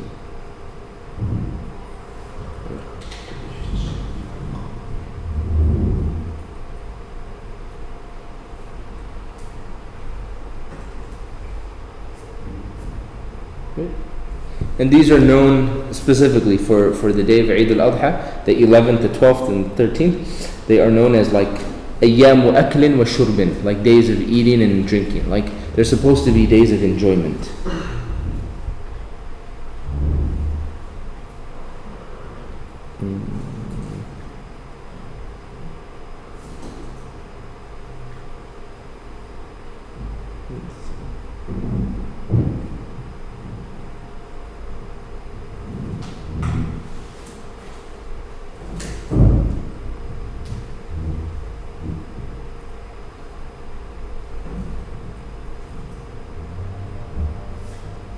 So this word of tashriq, right?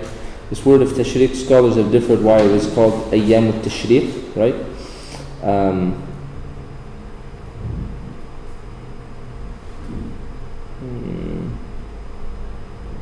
Some said that because Salatul Eid was performed after Shuruq al-Shams, after the rising of the sun, right?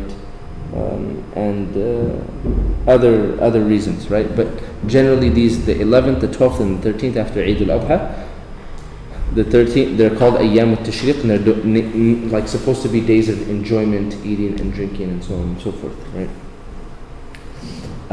Now, the Hanafis, they say this takbir is wajib after every fard prayer during these days. Once again, that's very, very important to keep in mind. They say it's wajib, right? You have to basically do it after each of the fard prayers starting on the 9th of Dhul Hijjah, right? This is for the one not performing Hajj. Once again, this is for the one not performing Hajj, that they have to do it after every fard prayer up until the last prayer they do it is Asr on the 13th. Once again, number 7 is returning home using a different route, and then number 8 is congratulating each other. What is the timing of Eid prayer? Like when can it be prayed? The timing starts after the sun has risen until midday zawal. So from the time of sunrise all up until midday.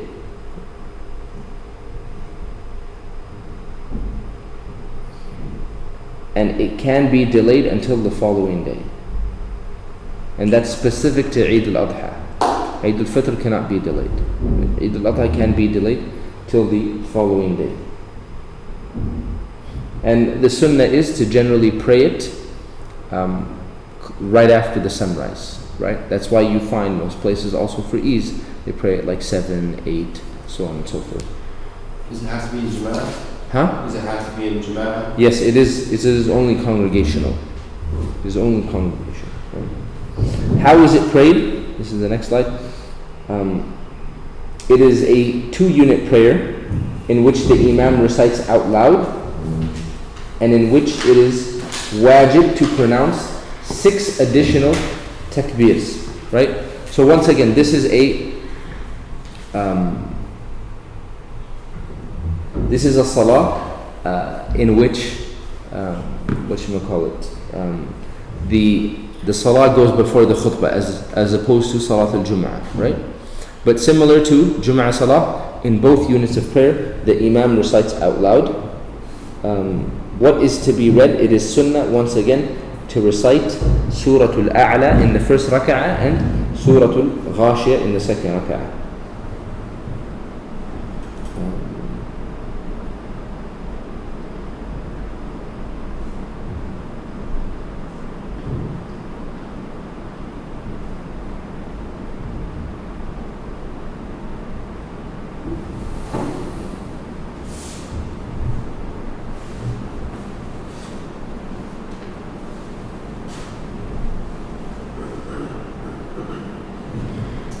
Also, some scholars, for example, some of the Shafi'is and some of the Hanbalis, they say also what the person can recite is in the first rak'ah. This would be a longer salah, obviously, but in the first rak'ah to recite Surah Qaf, right, which is in the 27th juz, and in the second rak'ah to recite 26th juz, and in the second rak'ah to recite Surah Al-Qamar, which is اقتربت الساعة وانشق القمر, which is in the 27th juz, which would be a longer salah.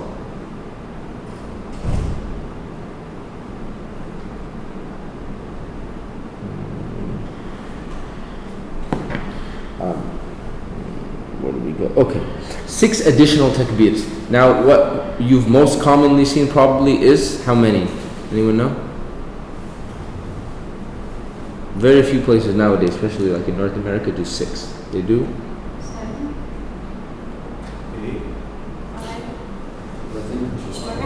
7, 8, 5, 12, right? The majority opinion, I believe here, is 12. The Hanafi say 6, right? The majority is 12, right? And most places you pray, the overwhelming majority, do 12, right? We'll talk about the 6.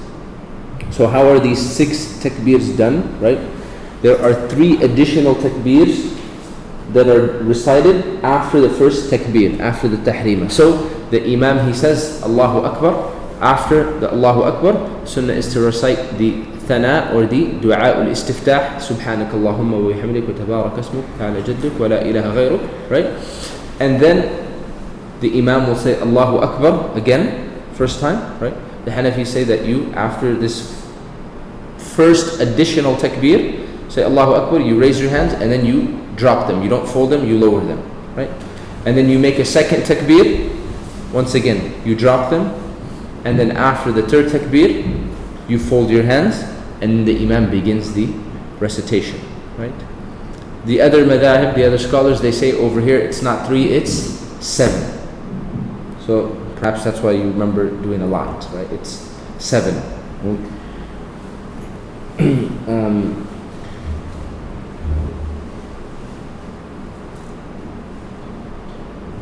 Right, and then after the third additional takbir, the imam will recite the ta'awudh or the isti'adah, which is a'udhu billahi minash shaitanir rajim. He will recite the basmala, bismillahir rahmanir rahim, Fatiha, and a surah along with it. Right. Now, the other three additional takbirs are recited before going into ruku' of the second unit. So they will be in the second unit.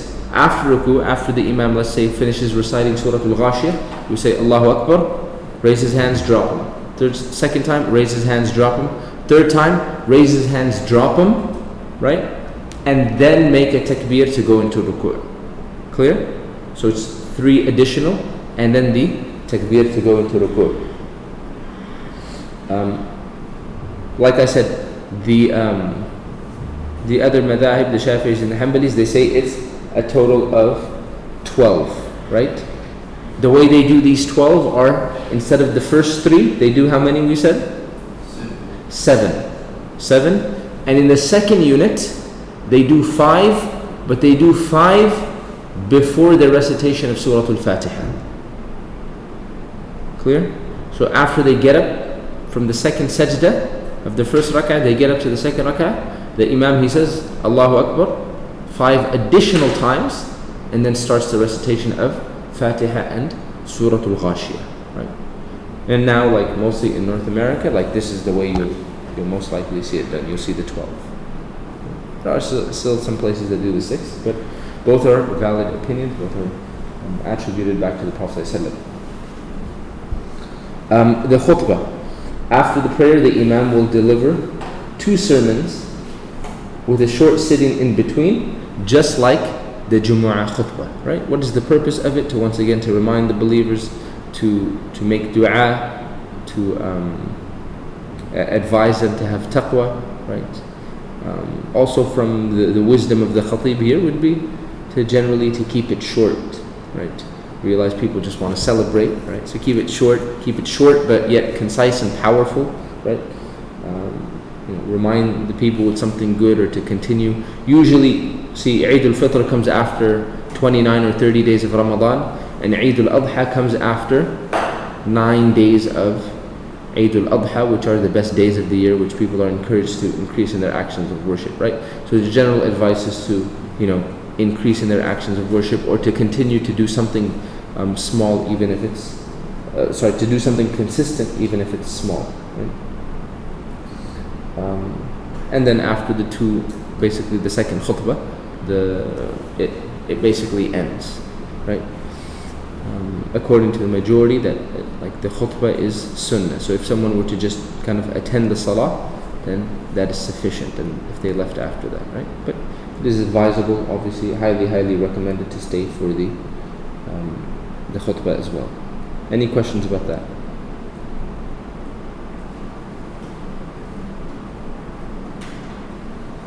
Yes. Zakat al-Fitr, that's paid, I've heard, even on like someone who's in the womb still, right? A child? There's a difference of opinion about, so it's, first of all, it's paid for every individual, right? The male, female, adult, child, right? There's a difference of opinion about, if there's a child in the womb, is it paid on that child or not?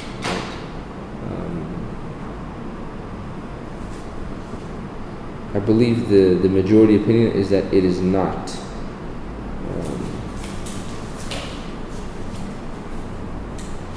Like for example, they say if obviously the child, let's say the child is born before, this is just getting very technical, right? If the child is born before the sun sets on the last day of Ramadan, then there's zakat al-fitr on the child, right?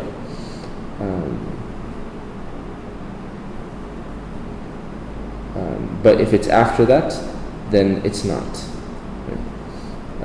And that is the opinion of the Hanbalis, the Shafi'is, and one of the opinions within the Maliki madhab. So I would assume that the Hanafi opinion is they do necessitate it. I'm trying to see something specific.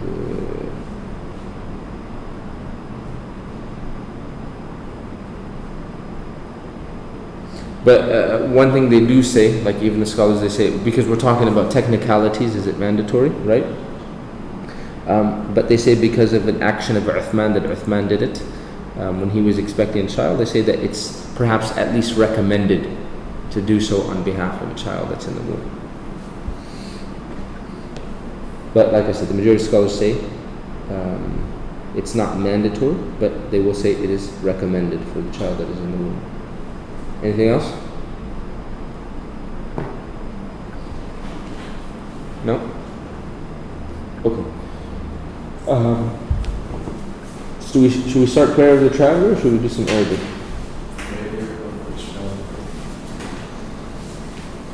Okay, Najib, what do you say? You guys are not traveling. Sarah, what do you say? Very good traveler. Iman, I abstain. you abstain? From Does that mean that you wanted to do Arabic? No, I mean I abstain from cooking. Okay. Do you guys want a short break? Sure. Sure. Okay. Let's take an 8-minute break. No eating, no drinking, inshallah. And then we'll resume at 11 o'clock for about 30 minutes. I would say Arabic, but with a topic like this, like, I just, Yeah, it's like, honestly, traveling is very contentious issue. It's very, very contentious. There's a lot of. We always say Arabic, or we always say fifth or fifth, no matter what the topic is. This is also Oh, true. yeah. I've chosen Arabic before. That's Iman's. That's Iman showing that hey, like you guys just want to do fiqh and don't want to do Arabic anymore. She's getting frustrated with you guys. Huh? No, I just pointed out a fact and observation. I've chosen Arabic before.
You asked about what 100, 300 or something about that. Hold on, let me find it. Oh, really?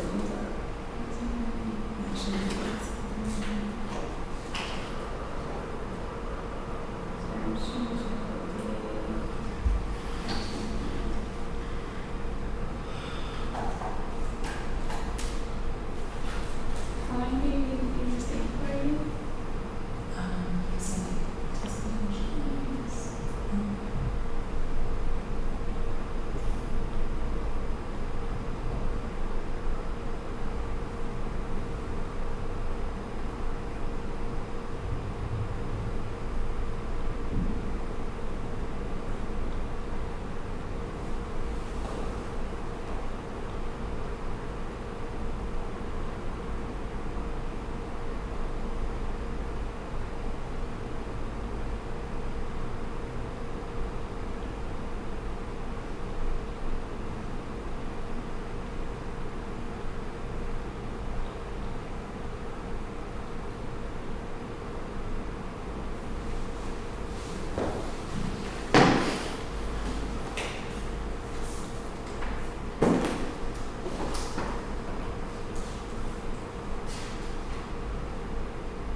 said checking out take pictures and you can have with you.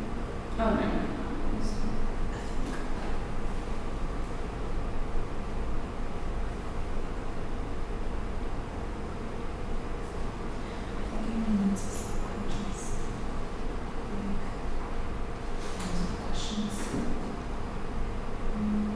She's like, in the house, they can't write fast.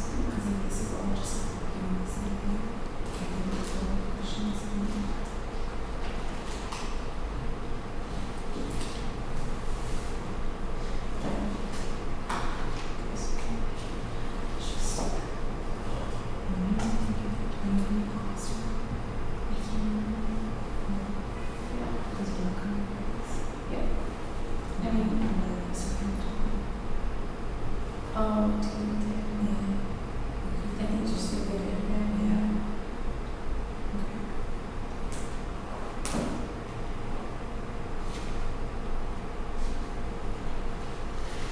Because she did mention that she still has work to do.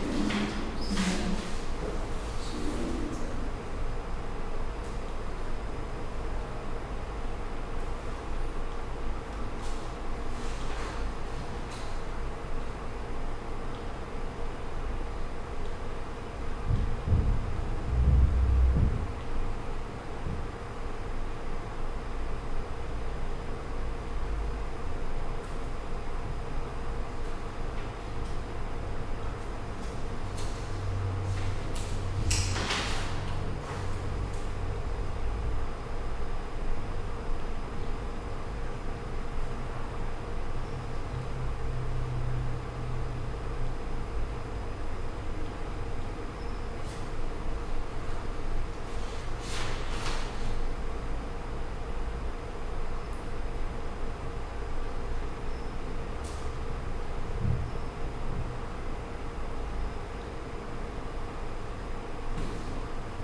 Okay. Bismillah ar-Rahman ar-Rahim. Let's continue with lesson 9, prayer of the traveler. I was, Najib, you asked about the 3 hugs or the 2 hugs or, this and that. There's an article, oh man, subhanAllah, 11 years ago. Sheikh Yasser Burjaz, if you just Google Sheikh Yasser Burjaz, Eid greetings, hugathon or kissathon, right? But he just talks about some general etiquettes to keep in mind when hugging and kissing. He says that whatever the culture does, it's technically fine, right?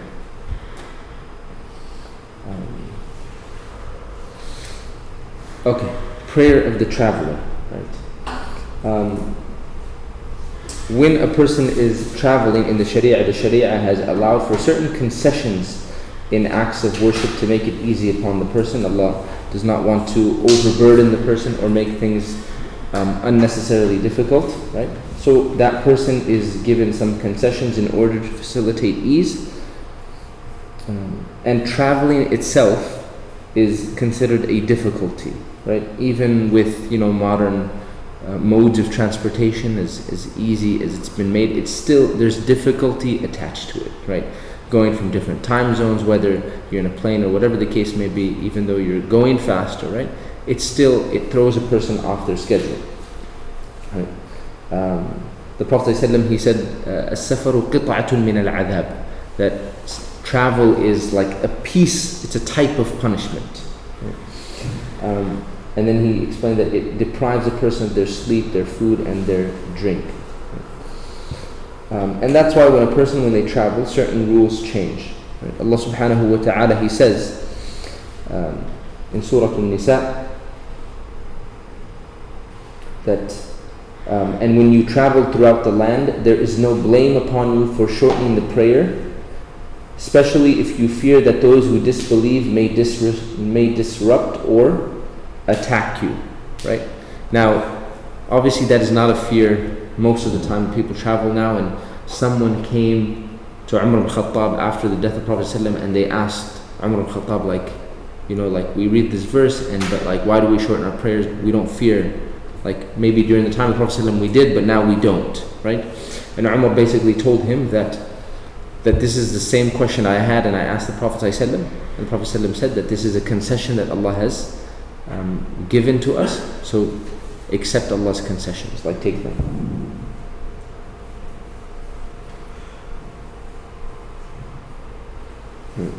We have that narration, right? He said, I used to wonder the same thing. I used to wonder the same thing and mentioned it to the Prophet. He said, this is charity that Allah subhanahu wa ta'ala has given you, so accept His charity.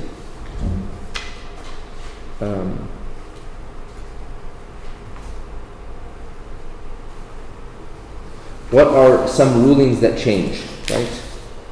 Number one, the person can shorten their prayers. Look, the majority, and I'll mention this, the majority, they allow combining. The Hanafis do not allow combining except in Hajj for the person that is performing Hajj. That is performing Dhuhr and Asr combined on the day of Arafah, and combining Maghrib and Isha on the night of that same day in Muzdalifah, right? But generally the Hanafis are the only madhab that do not allow combining, they allow shortening. They do have something, so just so we know, shortening in Arabic, right, is called qasr. It's to shorten something, right? And combining is referred to as jam'.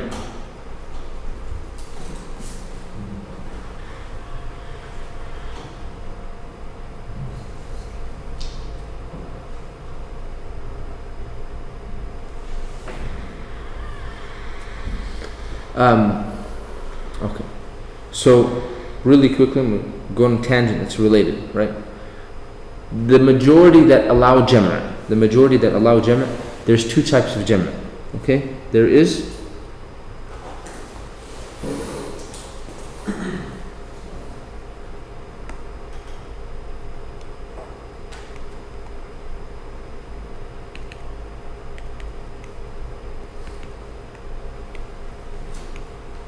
Jam'u Taqdeem.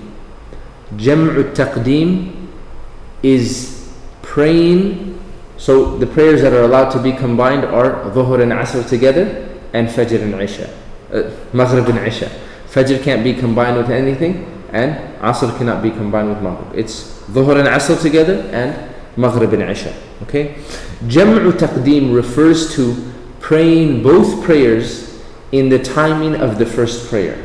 So it would be praying Dhuhr and Asr in the timing of Dhuhr. Taqdeem means to bring something early. You know, we had Khabarun, Muqaddamun. It's the Khabar that has come early, right? It has preceded its Khabar. So Jam'u Taqdeem, you're bringing something early, you're praying Dhuhr and Asr in the timing of Dhuhr. Or you're praying Maghrib and Isha in the timing of Maghrib, right?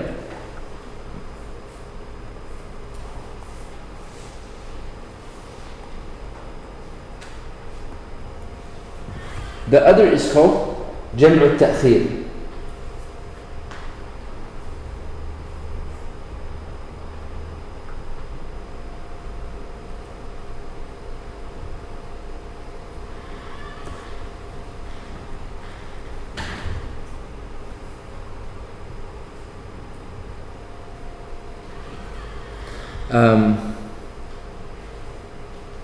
جمع التأخير.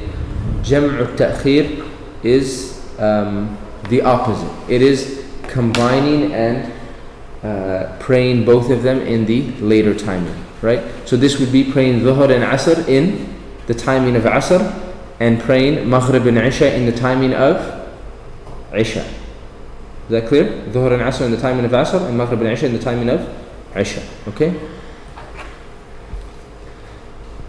Now, there are, obviously, the majority has narrations to use as evidence of allowing the Jam', right?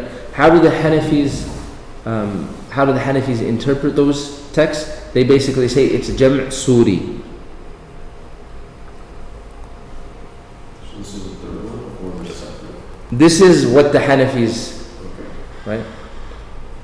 This is how they interpret the text that talk about the Prophet ﷺ combining his prayers. They say Jam' Suri. Suri means like the shape or the form of something, right? They say, what they say is, look, there is something called Jam', right? But the way Jam' is done, which is combining, is that the Prophet ﷺ, he would pray, when he was traveling, for example, he would pray Dhuhr at the absolute end timing of Dhuhr, and pray Asr at the beginning of Asr timing. Or pray Maghrib all the way at the ending of Maghrib, and Isha at the beginning of Isha. Clear? So it looks like he was combining. So it's Jam'u Suri. But they say rather he was praying each prayer in its own specific time. Right? But generally, at the madhab, they allow shortening of prayers when the person is traveling, but they don't allow combining.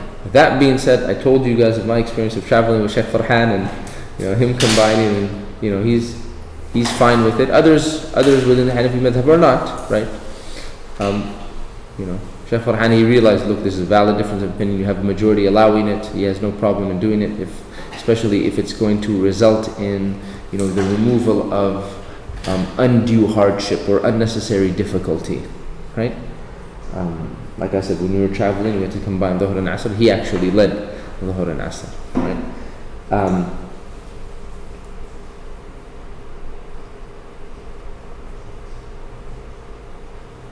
And a person can be Hanafi and still, combine. It wouldn't be an issue. That's all I need to hear. Huh? So that's all I need to hear. You can do Arabic. You did.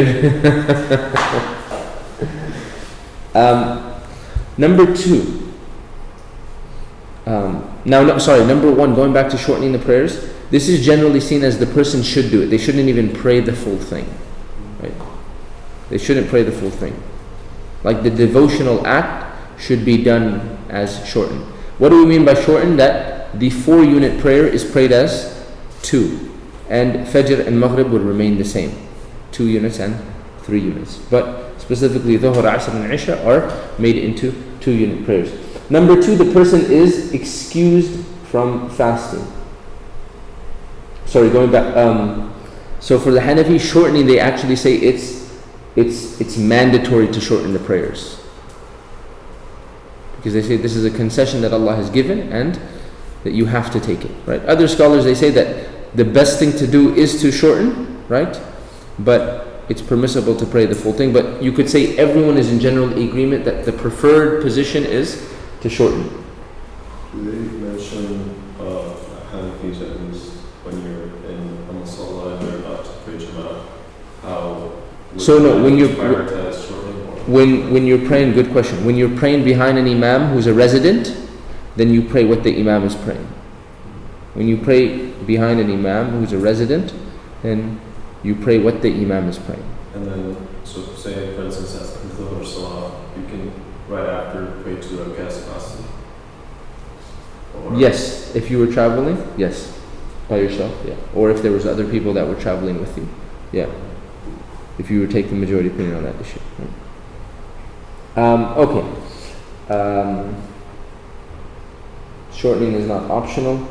Fajr and Maghrib. Okay. Number 2, the person is excused from fasting. They're excused from fasting. Meaning that the person, it's optional. They can fast or they cannot fast. Right? If they're traveling, they decide not to fast, they don't have to fast, right? Generally, once again, like what scholars recommend, if a person knows they're going to be traveling, right? Let's say they're traveling today at 1 p.m. Generally, scholars recommend that the person does fast, begin the day, and when they begin travel, that's when they break their fast, if they want to break their fast, right? Because if a person, we're talking about obligatory fast, for example, in Ramadan, because if a person gets delayed, if the person misses their flight or whatever, right, they've just kind of, at least they can just finish and complete the day, right? And if they want, they can, even if they start traveling, it's optional, they can continue the fast, right? Now, if you're flying east, sometimes it's just smarter to keep the fast if possible, right? Because it's gonna break faster, right?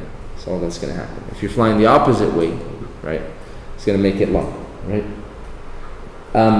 Number 3, wiping over the socks, right? And we talked about this whole issue of wiping over the socks, like Maz, you can wipe over your socks, right? They're good. Now we said for the resident, it's 1 day and night, right? 24 hours. For the traveler, it's 3 days and nights. Number 4, the person is excused from Jumu'ah. Number 5, the person is excused from Salatul Eid. And number 6, the woman is forbidden from traveling alone. And we'll talk about this. There's a narration from the Prophet where the Prophet said, "Let no woman travel for more than 3 days unless her husband or her mahram is with her." Her mahram would be her unmarriageable male relative, right? Mahram is unmarriageable male relative, right? Also another narration where the Prophet said, "A woman must not travel for 3 days except with a mahram." Another narration, the Prophet said, "It is unlawful for a woman who believes in Allah in the last day that she travels the distance of 1 day and night without a mahram accompanying her." However, many leading contemporary scholars, including some Hanafis, right, they have given fatwa for recent times based on a Maliki position that allows a woman to travel alone under certain conditions. What are those certain conditions? That the mode of transportation being used is known to be a safe public mode of transport, and there is considered to be some reason for the journey. In that case, if those conditions are fulfilled, then the journey is permitted, right? So like for example, if a woman is going with a group for Umrah, and she's not married and she doesn't have a mahram to go with her, right? She would be traveling with a group and a mode of transportation that is seen to be safe and whatnot, right? And that would be something that is seen as permitted. And this has kind of become the general opinion that is given, right? But it should be used, obviously, I don't say with caution, but once again, there has to be a purpose behind the journey, right? A person shouldn't take it just loosely or excessively, but whether it's a conference or a class, all these things are fine, right? Or some type of trip, right? But shouldn't be used excessively. The reason that the original reason of the prohibition was simply for safety reasons, right? For the woman, that's the original reason of the prohibition. You find scholars, they said that it's okay when safety does not seem to be an issue.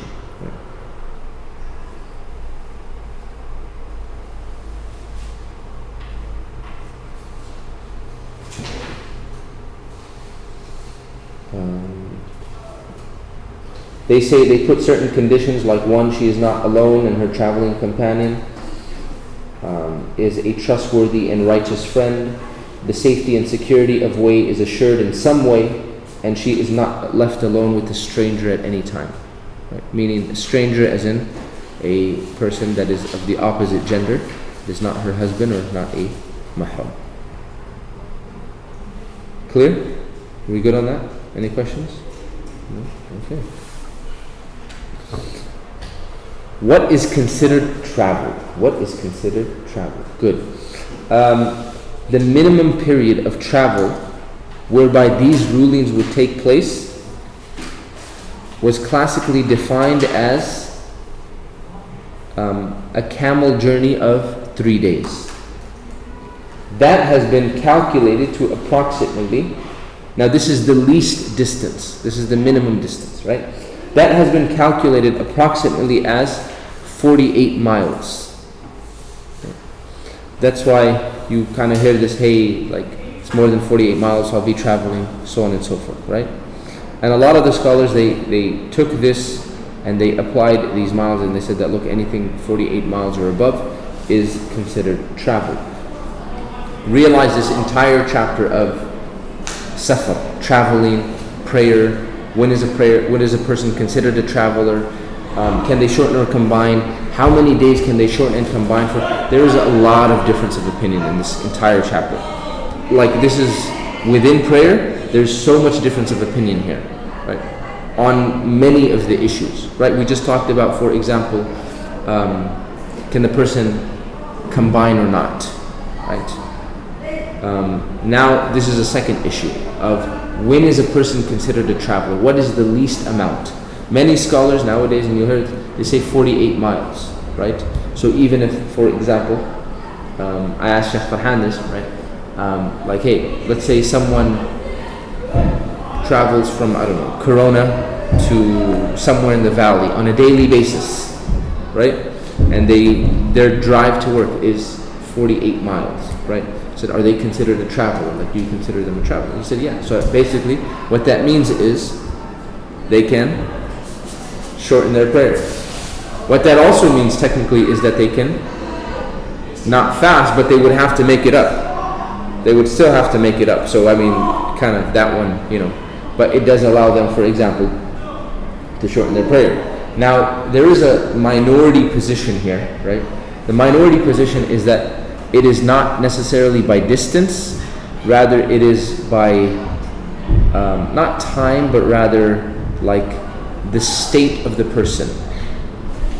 Like when I drive, I don't know, 60 miles to work, do I consider myself a traveler or not? Right.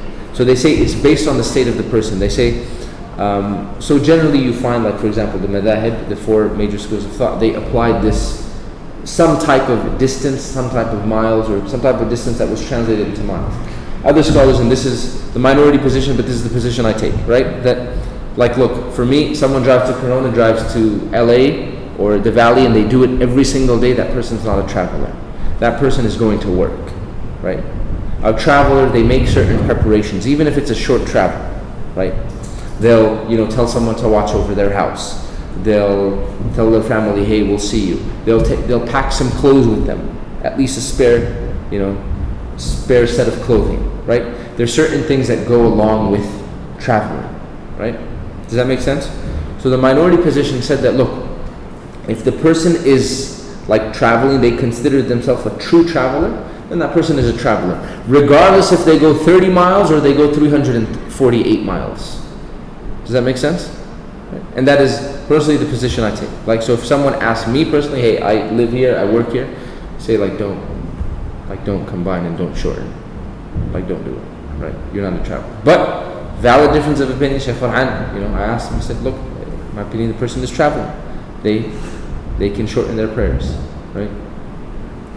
So once again, how much distance has to be covered for the person to be considered a traveler is a difference of opinion. Like I said, the majority does put some type of kind of distance on it, right? Now, the way they used to measure it beforehand was they used to measure it by the distance that an animal travels, whether it was a horse or a camel, right? And then that was kind of translated into modern times. What is that distance exactly? So, who is considered a traveler? Sarah, you had a question? I thought I read the next slide. Okay. It's gonna be answered. You had a question, Mas? No. No? Okay. So who's considered a traveler? So according to the Hanafis, the minimum period of travel whereby these rulings take place is a camel journey of 3 days. This is the least distance, and it is calculated as 48 miles or 77 kilometers, right? Now, at the same time, that being said, a reasonable estimation of this distance is enough, right? Doesn't have to be 100% accurate.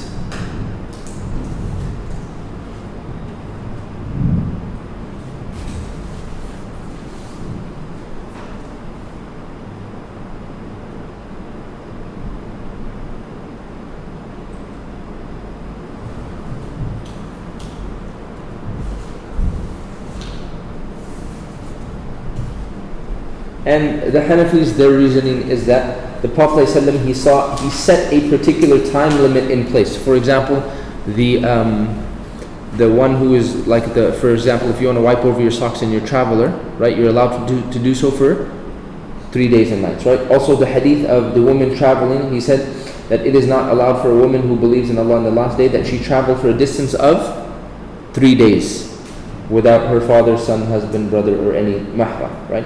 So they said, and a lot of the fuqaha, they said this, that the Prophet ﷺ, it seems like he was trying to say that a distance that is covered in 3 days and nights is considered travel, right? So that's why, for example, a person wiping over their socks, they can wipe over for 3 days and nights, right? A woman traveling, she's not allowed to travel the distance of 3 days and nights, so on and so forth. So they said that he set a particular time limit in place, and this demonstrates that anyone traveling a distance less than a 3-day journey would not be allowed to wipe over his socks, which would then imply that he would not be a traveler as well. Like I said, there's difference of opinion. Others said that no, these were just things that Prophet ﷺ was mentioning, but never did he particularly define that this is travel. And if the Prophet ﷺ never defined it, how can we come and define it? Right? That's the counter argument. Right? They say it goes back to the state of the person. Are they traveling? Have they made the preparations to travel? Right?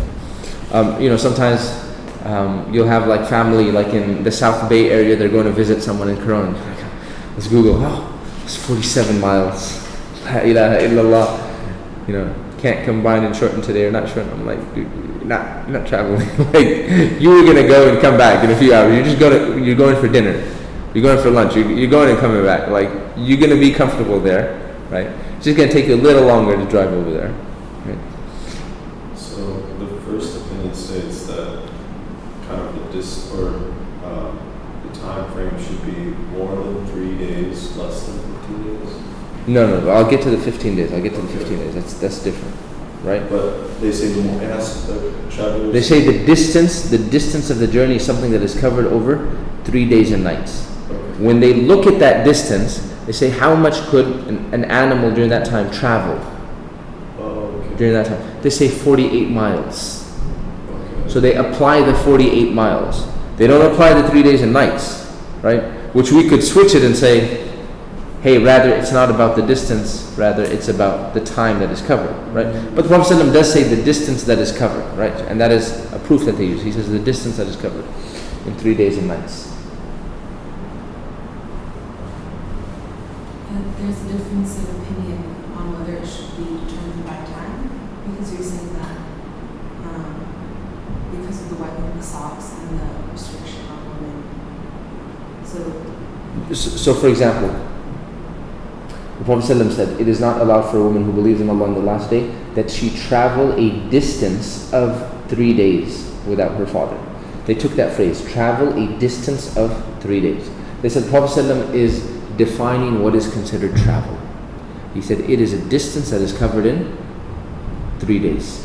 They said if that distance is not covered, then this person is not considered a traveler. If the distance of 3 days, what is the distance that is covered in 3 days? Then the fuqaha came later and they said, okay, a camel or whatever, what is the distance that it would travel in 3 days? Let's translate it to our times. They said it's about 48 miles. Does that make sense? So it's not about the time period that it takes to travel now for us, right? Rather now it's about the distance. Clear? Because the distance was also defined by Prophet. Yes. So he said the distance that is traveled in 3 days, right? So they said, okay, well, how much can an animal travel in 3 days? How much can a car travel in 3 days? I'm assuming people are like. So, but the Prophet ﷺ said it during his time. It's the airplane. Look at the world. Yeah. See, the problem with trying to do that, like in 3 days, a plane could travel across the world, and like you're not ever gonna be considered a traveler then, right? Which is not what was intended. No one ever said that, right? But others, they said, like I said, the minority said it's not. The Prophet ﷺ was not defining distance here. He was defining that these are types of travel, right? But rather, travel is something that a person takes, and they make the preparations for it, that they're leaving home, and they might travel 40 miles, and they might travel, 400 miles. Right? But now, especially during our times, a person, when they actually travel, like when someone comes up to you and says, I'm traveling today, you don't automatically think they're going to drive 50 miles today. Like when someone says, I'm traveling by car today, right? Like what do you think in your head that they're going to travel? 20, 30 miles. Well, I mean, that's what I do, so. Was that I'm traveling by car today? Like I gotta go. I feel like the average commute to somewhere in a car. No. Someone says, I'm traveling today. I'm not, like they say, I'm traveling today. I'm going to Fresno. Where else? I'm going to San Diego. I'm going to, right? For example, if you saw someone in Corona, right? And they were like, I'm traveling today, right? And then you saw them later that night, and you're like, I thought you were traveling today. They're like, yeah, I went to LA. You're like, oh, okay. Right? Get it? Right? Okay. I guess so. Right? So the minority said that it has to be considered travel in the norm of that time. Right? In the norm of that time, it has to be considered travel. So if it's like Fresno, Bakersfield, San Diego, something like that.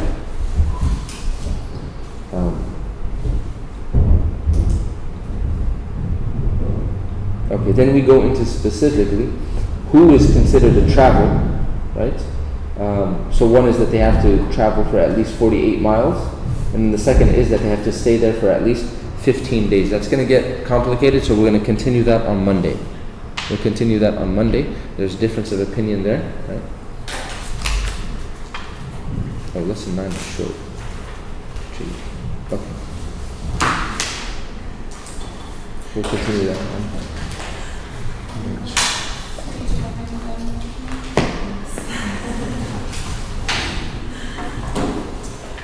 So the rest of the family will come next year. Like Huh?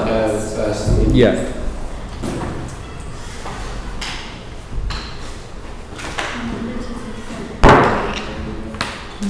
Or maybe in December. We'll see. Because it's not Yeah. But Sheikh, how would be with you guys tomorrow? Maryam says she got it, but she asked, is this 48 miles in diameter from your home or driving 48 miles in any direction? 48 miles in direction. Like it wouldn't count like if you, like let's say you live in, I don't know, let's say you live in Anaheim. Let's say you went 25 miles to Diamond Bar, right? And then you went 25 miles, went back to kind of Anaheim because you were going to, I don't know, Long Beach or something, right? That wouldn't count as your 48 miles. It has to be in one direction. Yeah, it has to be away. Like you can't cross back. Right? Because then, I mean, many people would hit 48 miles in the day, right? Just everyone would be taking the long route. Especially if those that believe in combining.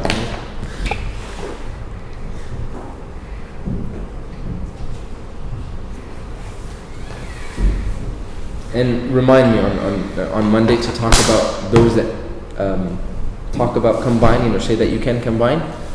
When are you allowed to combine? When are you not allowed to combine? When is it preferred and not preferred?